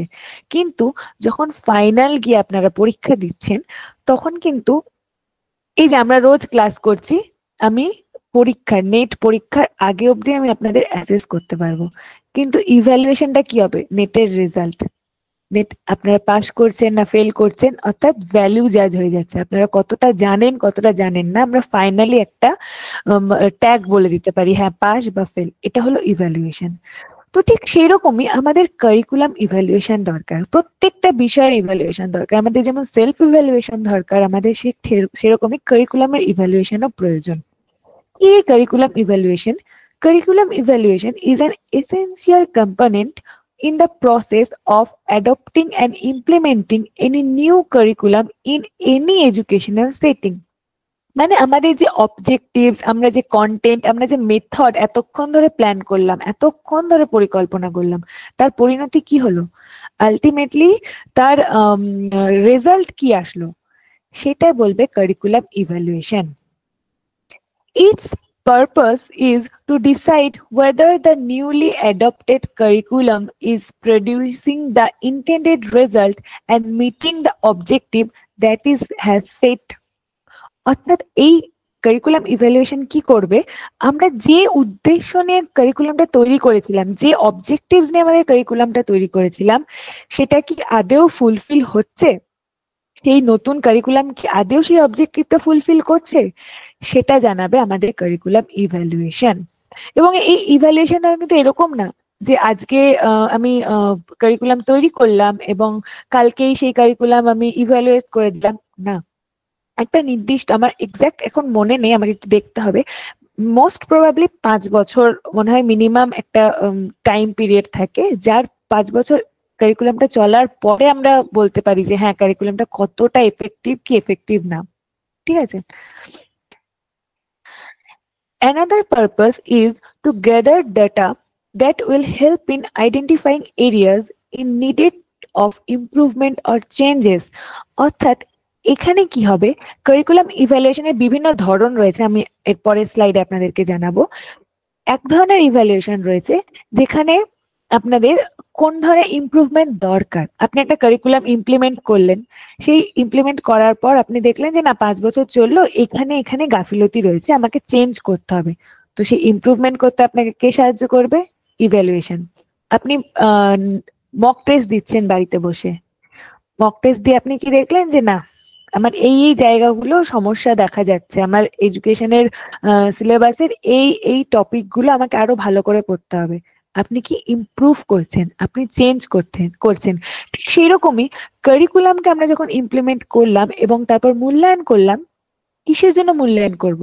আমাদের সমাজ, আমাদের দেশ, আমাদের শিক্ষার্থীদের উন্নতির জন্যই তো সবকিছু করা। তো সেই ইমপ্রুভমেন্টের সাহায্য করে কে? Curriculum evaluation. Curriculum evaluation is the assessment of programs, process, and curricular products that are resources, not people. Curriculum evaluation কি করে? বিভিন্ন ধরনের প্রোগ্রাম, আমি যে প্রোগ্রামটা তৈরি করলাম, যে প্রসেস, যে পরিকল্পনাটা করলাম, যে প্রোডাক্ট, যে বিষয় আমি উৎপন্ন করলাম, এই সমস্ত বিষয়গুলোকে অর্থাৎ এই সমস্ত রিসোর্স গুলোকে ইভ্যালুয়েট করে, মানুষকে না। যে একটা শিক্ষার্থী কত পেলো, 50-এ 10 পেলো না 50-এ 5 পেলো, সেটা কারিকুলাম ইভ্যালুয়েশন বলে না। কারিকুলাম ইভ্যালুয়েশন দেখে ওভারঅল যে আমার এই কারিকুলামটা যে আমি ইমপ্লিমেন্ট করলাম, যে এর মাধ্যমে আমি চেয়েছিলাম শিক্ষার্থীর সামাজিক বিকাশ, নৈতিক বিকাশ, ফিজিক্যাল বিকাশ, এই এই বিষয়গুলো আমার লক্ষ্য ছিল। কিন্তু আমি কারিকুলাম যখন ইমপ্লিমেন্ট করার পর দেখলাম কি আমার শুধুমাত্র সোশ্যাল অ্যান্ড ফিজিক্যাল বিকাশই ঘটেছে, নৈতিক বিকাশ কিচ্ছু ঘটেনি। অর্থাৎ তখন আমাকে সেই পোর্শনটা চেঞ্জ করতে হবে। এখানে পিপলকে ইভ্যালুয়েট করা হয় না, পিপলকে কোনো জাজ করা হয় না, শুধুমাত্র কারিকুলামকে জাজ করা হয়। এই কারিকুলাম জাজ করারও বিভিন্ন, কারিকুলাম ইভ্যালুয়েট করারও বিভিন্ন মডেল রয়েছে, Tyler's model, Stake's model, Scriven's model, CIPP model, Kirkpatrick's model, এরকম নানান ধরনের মডেল রয়েছে। এবার আমরা পড়বো টাইপস অফ কারিকুলাম ইভ্যালুয়েশন। কি কি ভাবে কারিকুলামকে ইভ্যালুয়েশন করা যায়? Formative, summative, micro evaluation, macro evaluation. What is formative and summative evaluation? আমার মনে হয় প্রত্যেকে জানে। এক্সপ্লেন, নতুন কেউ এক্সপ্লেন করো। সম্রাট, সঞ্চিতা, সোমা, সুজিত। সুজিত তো বলেছে, সুজিত বলবে না, বাকি অন্যরা কেউ বলুন। ফরমেটিভ ইভ্যালুয়েশনটা হলো ম্যাডাম যেটা পাঠ্যক্রম চলাকালীন যে ইভ্যালুয়েশন করা হয়, আর সামেটিভটা হলো একেবারে শেষে যেটা চূড়ান্ত মূল্যায়ন, সেটা হলো সামেটিভ। আচ্ছা, ঠিক বললো পায়েল? কি ঠিক বললো? এটাই কি? হ্যাঁ ম্যাডাম, যখন কোনো ইয়ে চলছে, কোনো টেক্সট চলছে, পড়ানো চলছে, তখন যেটা সারা বছর ধরে যে মূল্যায়নটা হচ্ছে সেটাই হচ্ছে যে ফরমেটিভ, আর সামেটিভ হচ্ছে চূড়ান্ত মূল্যায়ন। আচ্ছা আচ্ছা, আমি এই যে প্রশ্ন করছি আপনাদেরকে, এটা কি মূল্যায়ন আমাকে একটু বলুন তো, ফরমেটিভ না সামেটিভ? আমি এই যে কোয়েশ্চেন করছি ফরমেটিভ। ফরমেটিভ। ফরমেটিভ। আচ্ছা, ভেরি গুড, সকলে ঠিক বলেছো, পায়েলও ঠিক বলেছো, আমি ইচ্ছে করে ওটা বললাম যে ওকে আদৌ ঠিক বললো, একদম ভেরি গুড। তাহলে আপনাদের কনসেপ্ট রয়েছে যে ফরমেটিভ এবং সামেটিভ ইভ্যালুয়েশন কি। এবার কারিকুলামের ক্ষেত্রে এই ফরমেটিভ আর সামেটিভ ইভ্যালুয়েশন কি সেটা আমরা জানবো। প্রথমে হলো ফরমেটিভ ইভ্যালুয়েশন। এই ইভ্যালুয়েশনটা, the merits of a program are evaluated during the process of its development. অর্থাৎ আমরা যখন কারিকুলামটা তৈরি করছি, একটা কারিকুলাম একদিনে তৈরি হয় না, দীর্ঘদিনের প্রচেষ্টার ফলে সেই কারিকুলামটা তৈরি হয়। তো যখন সেটা তৈরি হচ্ছে তখন যে মূল্যায়নগুলো করা হয়, মানে আমি যদি একটা সাধারণ অন্য এক্সাম্পল দিই, যে রান্না করার সময়, ধরুন আপনি কিছু একটা রান্না করছেন, সেই রান্না করার সময় আপনি গিয়ে লবণ টেস্ট করছেন, দেখছেন ঝাল ঠিক আছে কিনা, অর্থাৎ ডিউরিং দ্য প্রসেস। এটা হলো ফরমেটিভ ইভ্যালুয়েশন। কারিকুলামের ক্ষেত্রে কি, যে বিভিন্ন এই কারিকুলামটা যখন তৈরি হয় তার আগে বিভিন্ন যারা আপনাদের ইনস্টিটিউশনের সাথে যুক্ত টিচাররা, বিভিন্ন টিচারদেরকে কারিকুলাম গুলো দেওয়া হয় এবং তারা ইভ্যালুয়েট করে যে না এই জায়গাটা ঠিক, এই জায়গাটা ভুল। সকলের কাছে মতামত নেওয়া হয় যারা যুক্ত আছে। আমাদের যে এনইপি 2020 যে পলিসিটা এসেছিল, সেই পলিসিটার ক্ষেত্রেও বিভিন্ন যারা এডুকেশনের সাথে যুক্ত তাদেরকে পাঠানো হয়েছিল একটা ড্রাফট, যে এই আমরা ভাবছি, তো আপনারা একটু আপনাদের মন্তব্য জানান। অর্থাৎ ডিউরিং দ্য প্রসেস একটা ড্রাফট তৈরি করা হয়, দিয়ে সবাই মন্তব্য জানালো, বক্তব্য জানালো, তারপর ফাইনাল কারিকুলামটা তৈরি করা হয়। অর্থাৎ এটাকে আমরা বলতে পারি একটা পাইলট স্টাডি। আপনি যদি রিসার্চ করে থাকেন ওইখানে বুঝতে পারবেন যে পাইলট স্টাডিকে আমরা ফরমেটিভ ইভ্যালুয়েশনের সাথে তুলনা করতে পারি। The evaluation results provided information to the program developers and enables them to correct flaws detected in the program. অর্থাৎ প্রোগ্রামটা তৈরি হওয়ার আগেই তাদেরকে একটা কারেক্ট করার একটা অপশন দেওয়া হয়। যেমন আমি যদি বলি চন্দ্রযানের ক্ষেত্রে, আমাদের ভারতবর্ষ থেকে চন্দ্রযান যখন পাঠানো হয়েছিল মঙ্গল গ্রহে, তো ফার্স্টে কি পাঠানো হয়েছিল, ফার্স্টে একদম পারফেক্টলি গেছিল? নিজেরা ফার্স্টে ট্রাই করেছিল, নিজেরা আগে ট্রাই করে দেখেছিল যে কতটা যাচ্ছে, তারপর গিয়ে পাঠানো হয়েছিল, ঠিক কিনা? তো এটাই হলো ফরমেটিভ ইভ্যালুয়েশন। নেক্সট কি, সামেটিভ ইভ্যালুয়েশন। অর্থাৎ আমি আমার ফরমেটিভ ইভ্যালুয়েশন করে আমি আমার কারিকুলাম পেয়ে গেলাম, সেটাকে আমি যখন ইমপ্লিমেন্ট করে দিলাম, আফটার ইমপ্লিমেন্টেশন আমি যখন ফাইনাল এফেক্ট দেখবো, সেটা হলো summative evaluation. In summative evaluation the final effect of a curriculum are evaluated based on its stated objectives. অর্থাৎ আমি যে উদ্দেশ্য নিয়ে আমার কারিকুলামটা গঠন করেছিলাম সেটা ফুলফিল করছে কিনা সামেটিভ ইভ্যালুয়েশন এটা দেখে। It takes places after the curriculum has been fully developed and put into operations. অর্থাৎ আমাদের যখন পুরোপুরি ডেভেলপড হয়ে যায় আমাদের কারিকুলামটা, তারপর এই ইভ্যালুয়েশনটা করা হয় কয়েক বছর পর বা তারপরে। নেক্সট কি, মাইক্রো লেভেল ইভ্যালুয়েশন। অর্থাৎ আমরা এতক্ষণ দেখলাম কি ফরমেটিভ ইভ্যালুয়েশন, সাবমেটিভ ইভ্যালুয়েশন, এটা একটা ওভারঅল কনসেপ্ট নিয়ে কথা বলছে যে আমার গোটা কারিকুলামটা কি চাইছে বা আমার গোটা কারিকুলামের উদ্দেশ্য কতটা ফুলফিল হচ্ছে। মাইক্রো লেভেল কারিকুলাম ইভ্যালুয়েশন কি বলে, যে focuses on assessing the curriculum at a smaller scale such as at the level of individual students, classroom or specific lesson plan. অর্থাৎ একটা পার্টিকুলার, ধরুন একটা কারিকুলামের আমি যদি বলি যে মাস্টার্স আমরা ডিজার্টেশন করি, ডিজার্টেশন থাকে, কিন্তু কিছু ইউনিভার্সিটিতে কি করে যে ডিজার্টেশনটাকে বাদ দিয়ে দিল, গোটা কারিকুলামকে চেঞ্জ করলো না, কিন্তু ডিজার্টেশনটাকে বাদ দিয়ে দিল।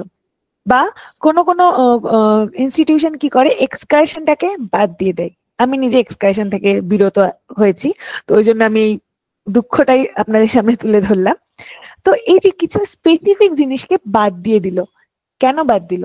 ইভ্যালুয়েট করেছে, দেখেছে যে না এটা হয়তো আমাদের স্টুডেন্টরা পাচ্ছে না নিতে, এটা হয়তো আমাদের স্টুডেন্টদের জন্য এফেক্টিভ নয়, সেই জন্য বাদ দিয়েছে। তো মাইক্রো লেভেল ইভ্যালুয়েশন কি করে, একটা স্মলার স্কেল বা ছোট ছোট ইউনিট গুলোকে, স্টুডেন্টদেরকে, ক্লাসরুমকে ইভ্যালুয়েট করে, এটা হলো মাইক্রো লেভেল। আর ম্যাক্রো লেভেল কি, এটা হলো সব থেকে বড় concept. Macro level evaluation examines the curriculum on a broader scale, considering system-wide impacts such as district and national educational standard. অর্থাৎ সব কিছুর ব্রড হলো ম্যাক্রো লেভেল। আমাদের সোসাইটিতে, আমাদের নেশনে, আমাদের স্টেটে, আমাদের ডিস্ট্রিক্টে কারিকুলামটা কিভাবে কাজ করছে, কারিকুলামটা আদৌ কোনো উন্নয়ন ঘটাতে পারছে কিনা সেটা দেখে ম্যাক্রো লেভেল ইভ্যালুয়েশন। অর্থাৎ আমাদের যে বেসগুলো রয়েছে ফিলোসফিক্যাল, সোসিওলজিক্যাল, সাইকোলজিক্যাল, এইগুলো কতটা ফুলফিল করতে পারছে সেটা আমাদেরকে বলে কি ম্যাক্রো লেভেল ইভ্যালুয়েশন। এবার আমরা পড়বো একটা মডেল, ছোট্ট model, simple model, CIPP model. এই মডেলটা কি? এই মডেলটা এক ধরনের যেমন আপনাদের ইভ্যালুয়েশনের ক্ষেত্রে সাহায্য করে, তার সাথে সাথে এটা খুব সিস্টেমেটিক হতে হয়, সেই জন্য এটাকে টেকনিক্যাল মডেলের অন্তর্ভুক্ত করা হয়। কিন্তু এটা বেসিক্যালি ইভ্যালুয়েট করার ক্ষেত্রে যে কোথায় গাফিলতি রয়েছে, কোথায় উন্নতি দরকার, কোথায় স্ট্রাকচার ওয়েতে এই মডেলটা কাজ করে।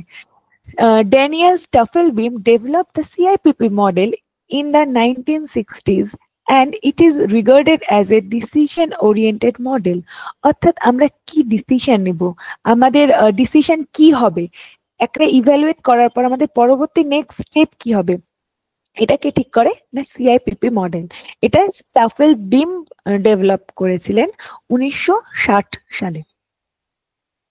Focusing on these 4 elements of a program allow for ongoing improvement. 4টে এলিমেন্টের উপরে কথা বলে এই CIPP model. First, context evaluation. Context evaluation মানে কি? অবজেক্টিভস, গোলস, মানে আমার উদ্দেশ্য কি, লক্ষ্য কি, এটা হলো context evaluation.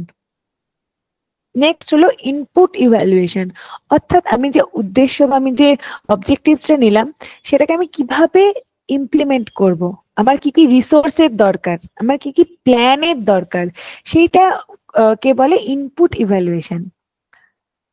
Next, ongoing activities or components, অর্থাৎ প্রসেস, আমি কিভাবে ইমপ্লিমেন্ট করছি, কি পদ্ধতিতে পড়াচ্ছি, কোন কোন টেকনোলজি ইউজ করছি, এই সমস্ত কিছু যাবে প্রসেস ইভ্যালুয়েশনে। এবং লাস্ট কি আসবে?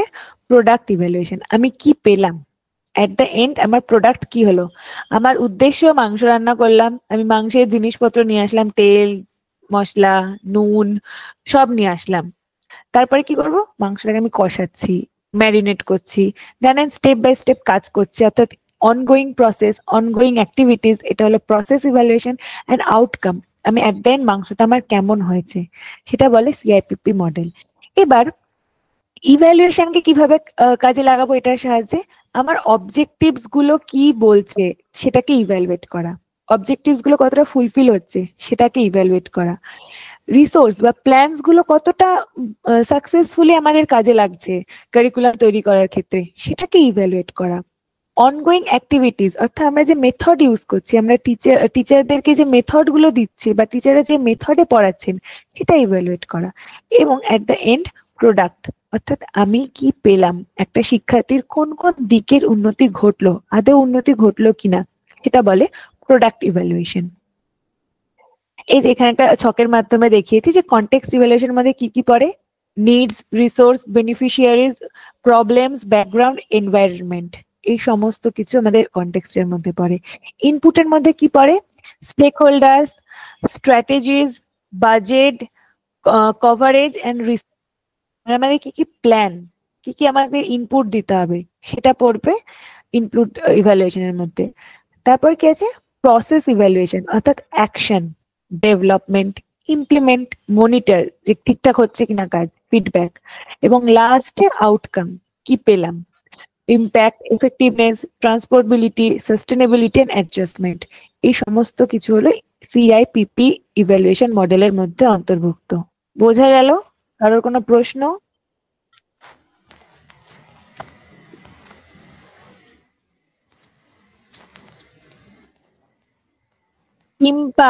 পিম্পা মুদি, একটু আপনার স্পিকারটা অফ করবেন।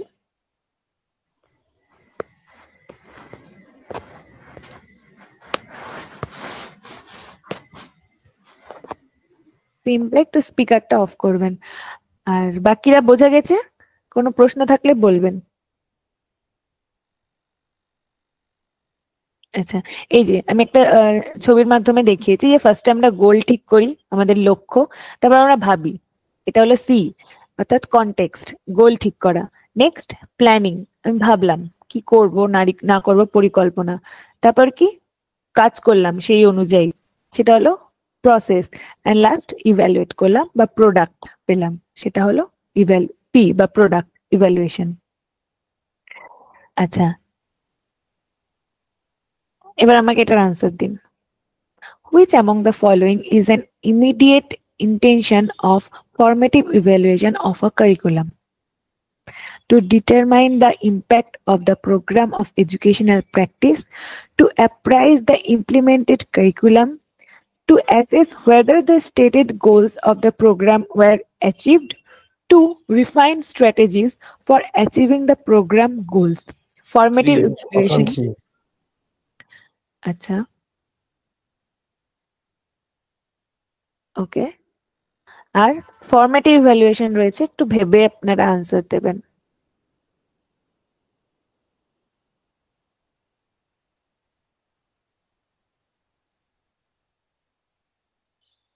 এক, আচ্ছা এক, জেসমিন বলছে 3, ওকে, বর্ণালী 1। একটু ভেবে অ্যান্সার দিবেন, ফরম্যাটিভ ইভ্যালুয়েশন বলেছে, অপশনগুলো একটু ভালো মতো পড়ে অ্যান্সার দেবেন।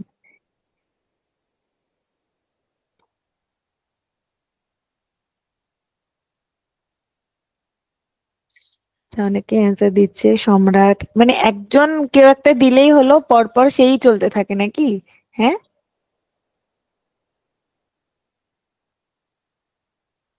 ঠিক মতো পড়ে অ্যান্সার দিন, আবার পড়ুন।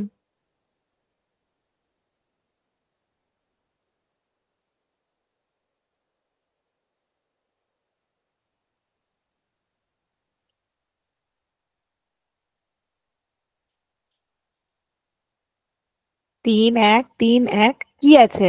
আচ্ছা, একে কি রয়েছে?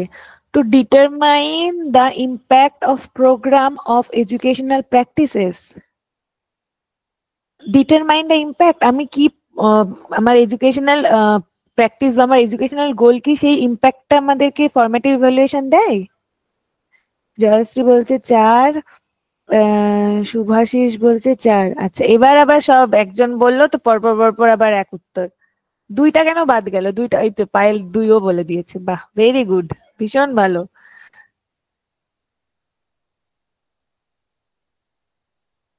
অপশন 4 হবে, একদমই অপশন 4 হবে। কেন অপশন 1 2 3 হবে না? ফার্স্টটা কি বলেছে? To determine the impact of the program of on educational practice. Impact অর্থাৎ আমাদের ফল যাচাই করছে কি? ফরম্যাটিভ ইভ্যালুয়েশন তো আমি বললাম during the program. Formative evaluation মানে কি? আমাদের উন্নতি ঘটাতে পারবে। আর এখানে তো বলছে impact of the program of educational practices, অর্থাৎ আমাদের যে প্রোগ্রামটা, কারিকুলামটা গঠন করলাম, তার ইম্প্যাক্ট কি, সেটা কি আদৌ করে? না, এটা সামেটিভ ইভ্যালুয়েশন করে। আচ্ছা, ডিফাইন মানেটা বুঝতে পারিনি ম্যাম প্রথমে, ওকে আমি বুঝিয়ে দিচ্ছি। To appraise the implemented curriculum, অর্থাৎ যেটা আমি ইমপ্লিমেন্ট করে দিয়েছি সেটাকে আমি যাচাই করলাম বা সেটাকে আমি মূল্যায়ন করলাম। একদমই না, আমরা ইমপ্লিমেন্টেশনের আগে ফরম্যাটিভ ইভ্যালুয়েশন করে থাকি, বিফোর ইমপ্লিমেন্টেশন। তো ইমপ্লিমেন্টেড কারিকুলাম হবে না, কে বেস 2, পায়েল 2 বলেছে। To assess whether the stated goals of program were achieved, আমি প্রোগ্রামের গোল অ্যাচিভ করেছি কিনা সেটা অ্যাসেস করবে আমাদের ফরম্যাটিভ ইভ্যালুয়েশন। আমি গোল অ্যাচিভ করেছি কিনা এটা তো ফাইনালি আমি জানতে পারবো। ফরম্যাটিভ ইভ্যালুয়েশন হয় কিসে? During the programme, during the development of curriculum, ঠিক? To refine strategies for achieving the programme goals, এইটা হলো ফরম্যাটিভ ইভ্যালুয়েশন। বাকি যে 3টে রয়েছে সেই 3টেই আপনাদের সামেটিভ ইভ্যালুয়েশন। আর রিফাইন মানে হলো পরিমার্জন, বা যেটাকে আমরা পুনরায় সংশোধন করতে পারি। রিফাইন অয়েল বলে না আমাদের সরষের তেল বা সাদা তেল, কি ওটাকে বারে বারে বিভিন্ন প্রসেসের মাধ্যমে রিফাইন করে তারপর আসে। তো ঠিক সেই রকমের ফরম্যাটিভ ইভ্যালুয়েশন, এটা সংশোধন করতে সাহায্য করে। আমাদের যে গোলটা রয়েছে বা আমাদের যে অ্যাচিভ আমরা যেটা করতে চাই সেটা রিফাইন করতে সাহায্য করে ফরম্যাটিভ ইভ্যালুয়েশন। বোঝা গেল? বলো শুভাশিস।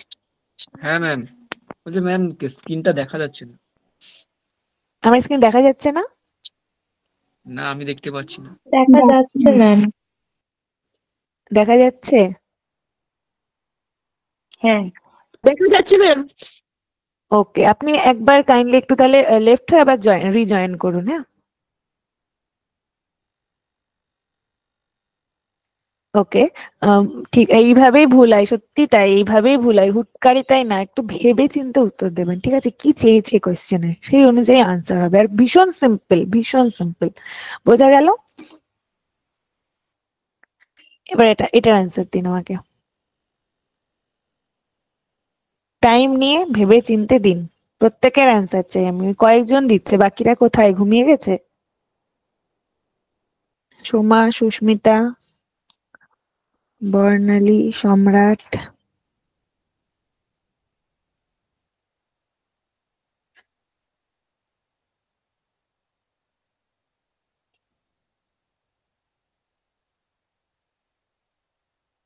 জয়শ্রী,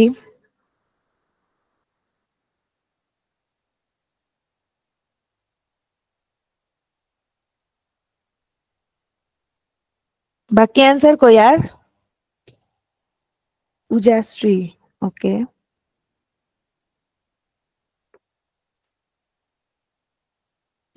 আচ্ছা, এটা আমরা মাথায় রাখবো, OPIE এই কনসেপ্টটা দিয়ে।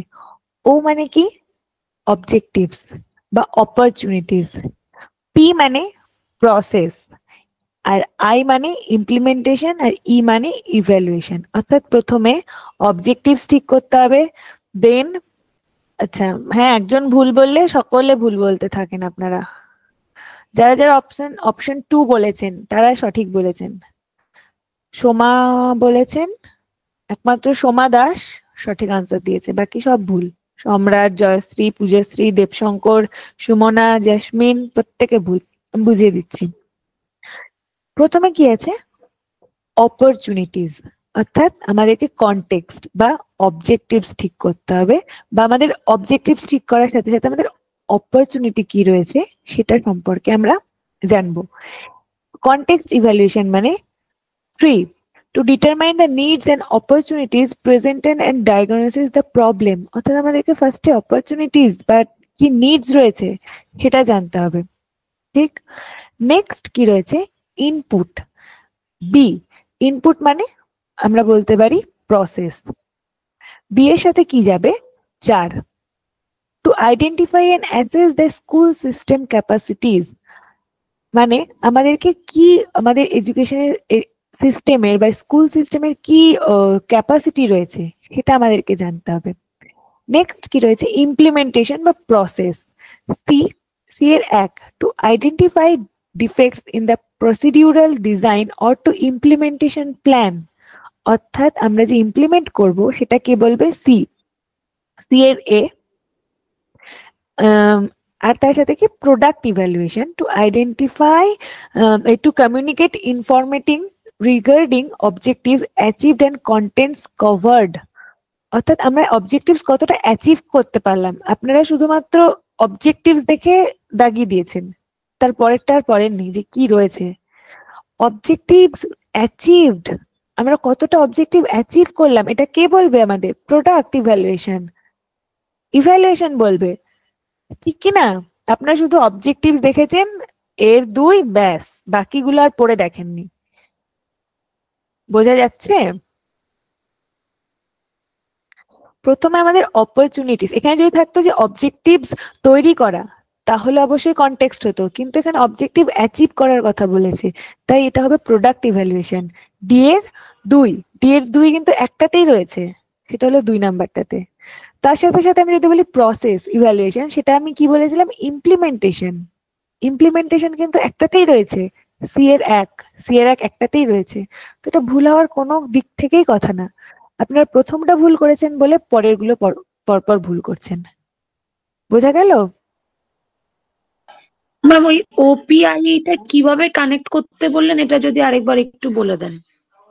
ওকে, OPIE এই কনসেপ্টটা যদি আপনারা মাথায় রাখেন এই CIPP মডেলের সাথে, context, input, process and product, এটা তো আমাদের মাথায় আছেই, কিন্তু OPIE মানে ফার্স্টে ও মানে অবজেক্টিভস বা অপরচুনিটিস, আমাদের কি কি অপরচুনিটিস রয়েছে বা আমাদের কি কি অবজেক্টিভস আমাদেরকে ঠিক করতে হবে, ঠিক।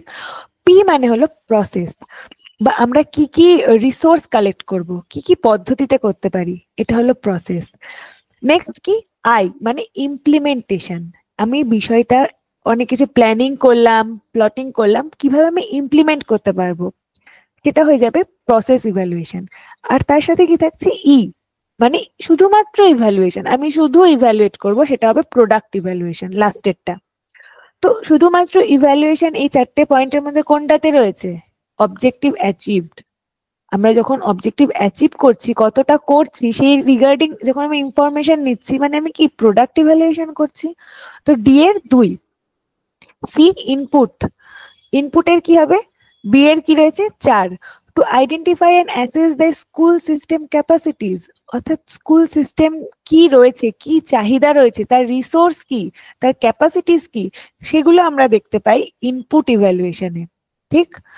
আর প্রসেস ইভ্যালুয়েশন মানে ইমপ্লিমেন্টেশন, আর কনটেক্সট ইভ্যালুয়েশন মানে কি? টু ডিটারমাইন দ্য নিডস, চাহিদা। ফার্স্টে আমাদের তো চাহিদাকে আইডেন্টিফাই করতে হবে, অপরচুনিটিসকে আইডেন্টিফাই করতে হবে, ঠিক কি না? যে কি কি প্রবলেম রয়েছে, present and diagnosis the problem, কি কি সমস্যা রয়েছে, তার বেসিস সে তো আমরা কারিকুলাম ইভ্যালুয়েট করব বা কারিকুলাম তৈরি করব। তো এটা হলো আমাদের সিআইপিপি। বোঝা গেল? হ্যাঁ ম্যাম। বাকিরা কি? জয়শ্রী একা বলছেন? বাকি আবানি, আচ্ছা, রবিন, ঋতপা, সম্রাট, সঞ্চিতা, সুমনা, ম্যাম সুস্মিতা। বুঝতে পেরেছি। ওকে,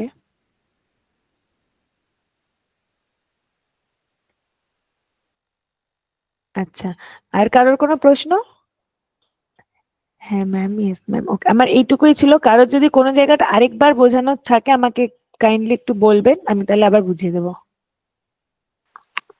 হ্যালো ম্যাম, হুম, বলছি আজকে তো আমি ফার্স্ট টাইম ক্লাস করছি, কালকেই অ্যাডমিশন নিয়েছিলাম।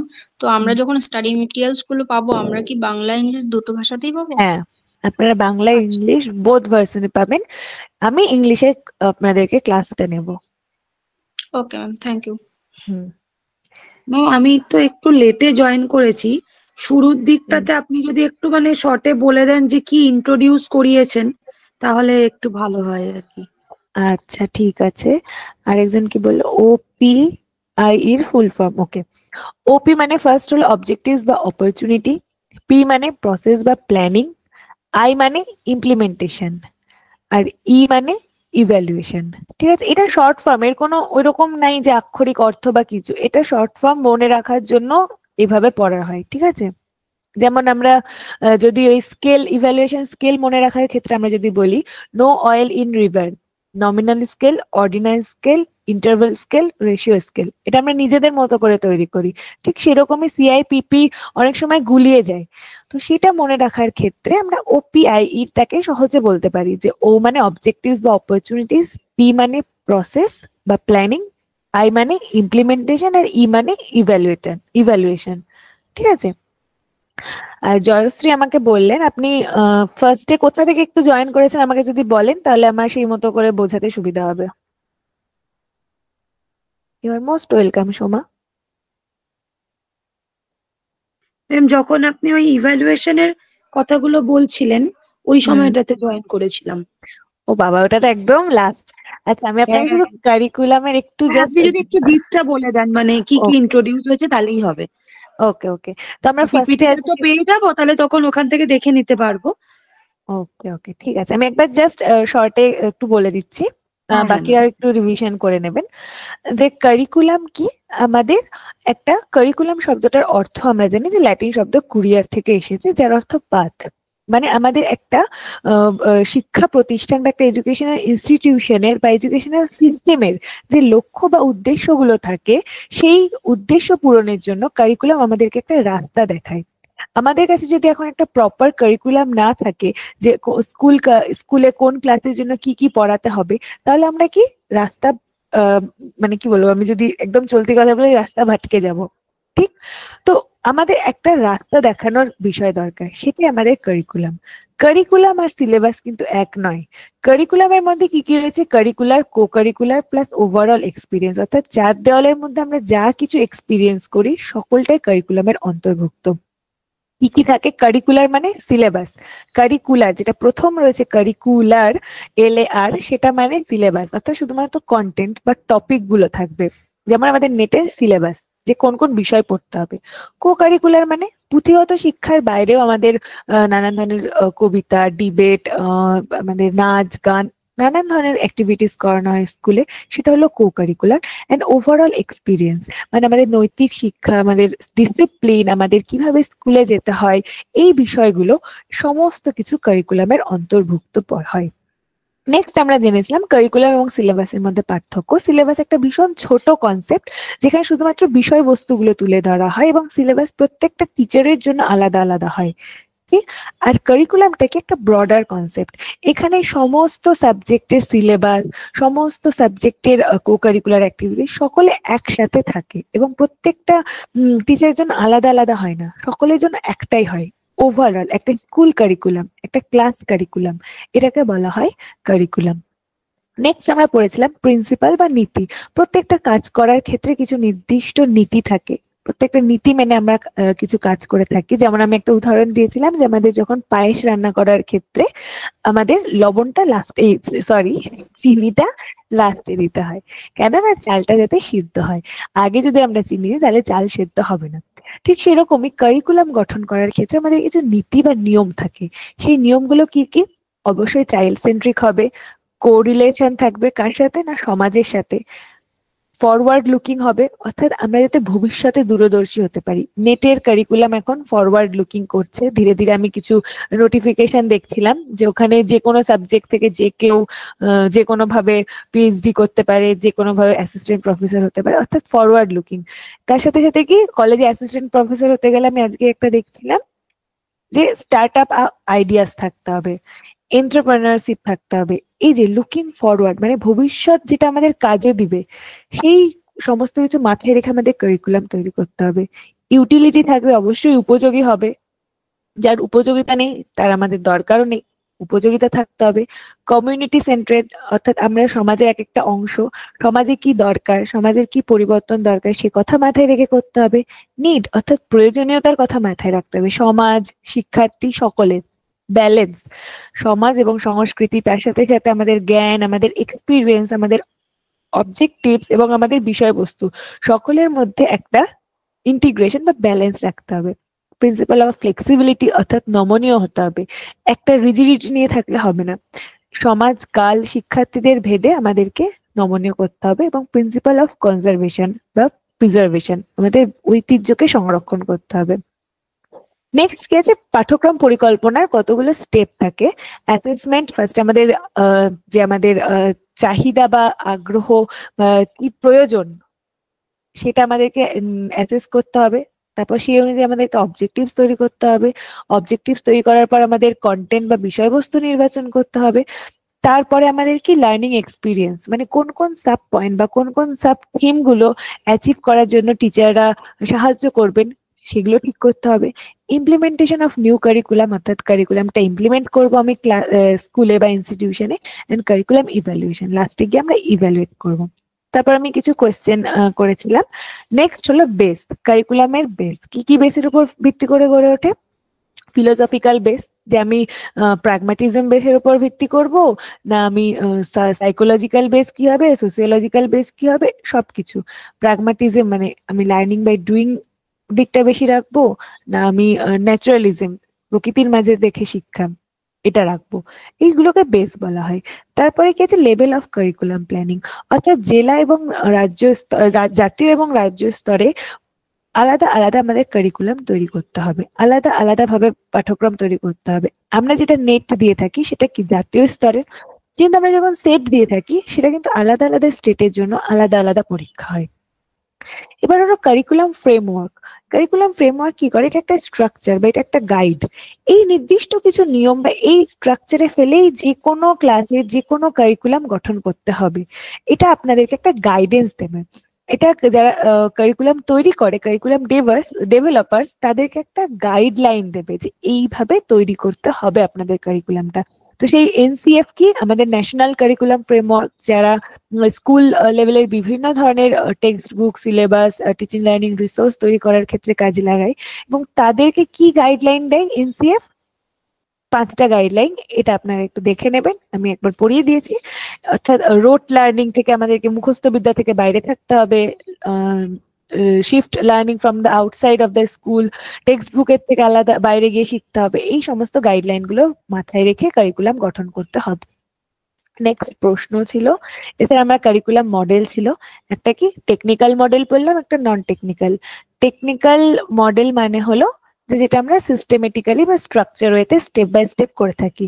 আর নন টেকনিক্যাল মানে যেটা ফ্লেক্সিবল হয়, যেখানে সাবজেক্টিভিটি থাকে, অর্থাৎ লার্নার ওরিয়েন্টেড হয়। ওকে, আমি একবার তাও বলে দিই, যখন বলছি পুরোটা বলে দিচ্ছি। নেক্সট হলো কারিকুলাম ট্রানজ্যাকশন, মানে যখন টিচাররা আমাদেরকে পাঠ্য বিষয়বস্তু বা আমাদেরকে বিভিন্ন কো কারিকুলার অ্যাক্টিভিটিস গুলোর মাধ্যমে আমাদের উন্নয়ন ঘটাচ্ছে, আমাদের কারিকুলাম গুলো আমাদের মধ্যে ট্রানজ্যাক্ট করছে, সেটা হলো কারিকুলাম ট্রানজ্যাকশন। এটা 2 রকম ভাবে হয়, একটা ফেস টু ফেস হতে পারে, একটা ডিস্টেন্স মোডে হতে পারে। নেক্সট কারিকুলাম ইভ্যালুয়েশন, যেখানে আমরা লাস্ট পর্যায়ে গিয়ে কারিকুলামটাকে ইভ্যালুয়েট করে থাকি, মূল্যায়ন করে থাকি, এবং তার অনুযায়ী আমরা কি কি পরিবর্তন বা কি কি ইমপ্রুভমেন্ট দরকার সেগুলো জানতে পারি। বিভিন্ন ধরনের ইভ্যালুয়েশন হয়ে থাকে, formative, summative, micro level and macro level.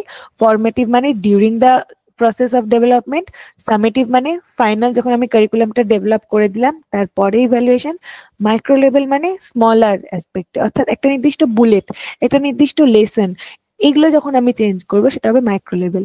আর ম্যাক্রো লেভেল মানে একটা ব্রডার স্কেলে, যেখানে আমার বেসিস অফ ফিলোসফি, আমার ডিস্ট্রিক্ট, আমার নেশন সমস্ত কিছুর অন্তর্ভুক্ত হবে। ওকে, এরপর আমরা পেলাম সিআইপিপি মডেল, যেখানে C for goals, plans, process and outcome.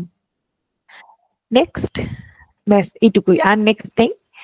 আপনারা একটু বলবেন কারো কোনো প্রশ্ন থাকলে, আর ক্লাসটা কেমন লাগলো একটু কমেন্টে বলবেন। ম্যাম, হুম, বলছি আপনার ভয়েসটাও খুব সুন্দর আর ক্লাসটাও খুব ভালো হয়েছে, অনেক কিছু শিখতে পেরেছি, প্রথম দিন জয়েন ভালো লেগেছে। Thank you so much. আর বাকিরা একটু কমেন্টে জানাবেন কেমন লাগলো ক্লাসটা। ওকে, সোমা দাস, খুব সুন্দর, খুব সুন্দর, থ্যাংক ইউ। এরকমই ভালোবাসবেন, আমাদের BSSITM এর সঙ্গে যুক্ত থাকবেন, নতুন কিছু শিখতে পারবেন এবং জীবনে এগিয়ে যাবেন, একটুও রাগী নন। Very good. ওকে, জীবনে এগিয়ে যেতে হবে। আমি যেটা প্রথম শাড়ি দিয়ে শুরু করেছিলাম, আমি শাড়িটা দিয়েই শেষ করতে চাই। এই শাড়িটা আমার একজন স্যারের কাছ থেকে জানা, যে স্যার আমাকে এগিয়ে যেতে সাহায্য করেন, আমাদের ক্লাস নিতেন, ওই স্যার খুবই বলতেন। তো ওনার থেকে ইন্সপায়ার হয়ে আমি চাই যে আপনারাও যাতে ইন্সপায়ার হন, যে জীবন অনেক বড়, জীবনে এগিয়ে যেতে হবে, হার মানলে চলবে না, ঠিক পথ হয়ে যাবে, ঠিক এগিয়ে যাওয়া যাবে। এখন আপনার এক একটা বাজ পাখি, আকাশ, জীবন এখন বিস্তৃত। ভেরি গুড, আপনার ভয়েসটা সত্যি, থ্যাংক ইউ সো মাচ। এই প্রথম কেউ বললো যে আমার ভয়েসটা সুন্দর, ভালো লাগলো শুনে। আপনার সাথে থাকবেন, পড়াশোনা করতে হবে, একদিন পড়াশোনা করলে হবে না। কোয়েশ্চেন হার্ড হয় না, কোয়েশ্চেন সোজা হয়, একটু বুঝতে হবে, টেকনিক্যালি হ্যান্ডেল করতে হবে বিষয়গুলোকে। কিছু কিছু ছোট্ট ছোট্ট কিওয়ার্ড থাকে, সেই কিওয়ার্ড গুলোকে ধরে এগিয়ে যেতে হবে এবং প্র্যাকটিস করতে হবে। Practice makes you perfect. আমার গ্র্যান্ডফাদার আমাকে বলতেন, প্র্যাকটিস মেক্স ইউ পারফেক্ট। তো যত বেশি প্র্যাকটিস করবেন তত বেশি আপনি সাফল্য পাবেন। তো কঠিন কিছু হয় না জীবনে, আপনার আজকে কঠিন লাগছে, 4 দিন পর দেখবেন আপনার ওটা সোজা লাগছে। তো প্র্যাকটিস করতে হবে। এখন তো ওই অ্যাজারশন, রিজনিং আর আপনার ম্যাচিং এইগুলোই থাকে, তো ওইভাবেই প্র্যাকটিস করতে হবে। বেশ, তাহলে আমি আজকে আশা করছি সকলে বুঝতে পেরেছে। এখানেই আমি আমার পড়ানোটা শেষ করছি। আবার নেক্সট কোনোদিন ক্লাসে দেখা হবে। সকলকে শুভরাত্রি, খুব ভালো থাকুন, সুস্থ থাকুন।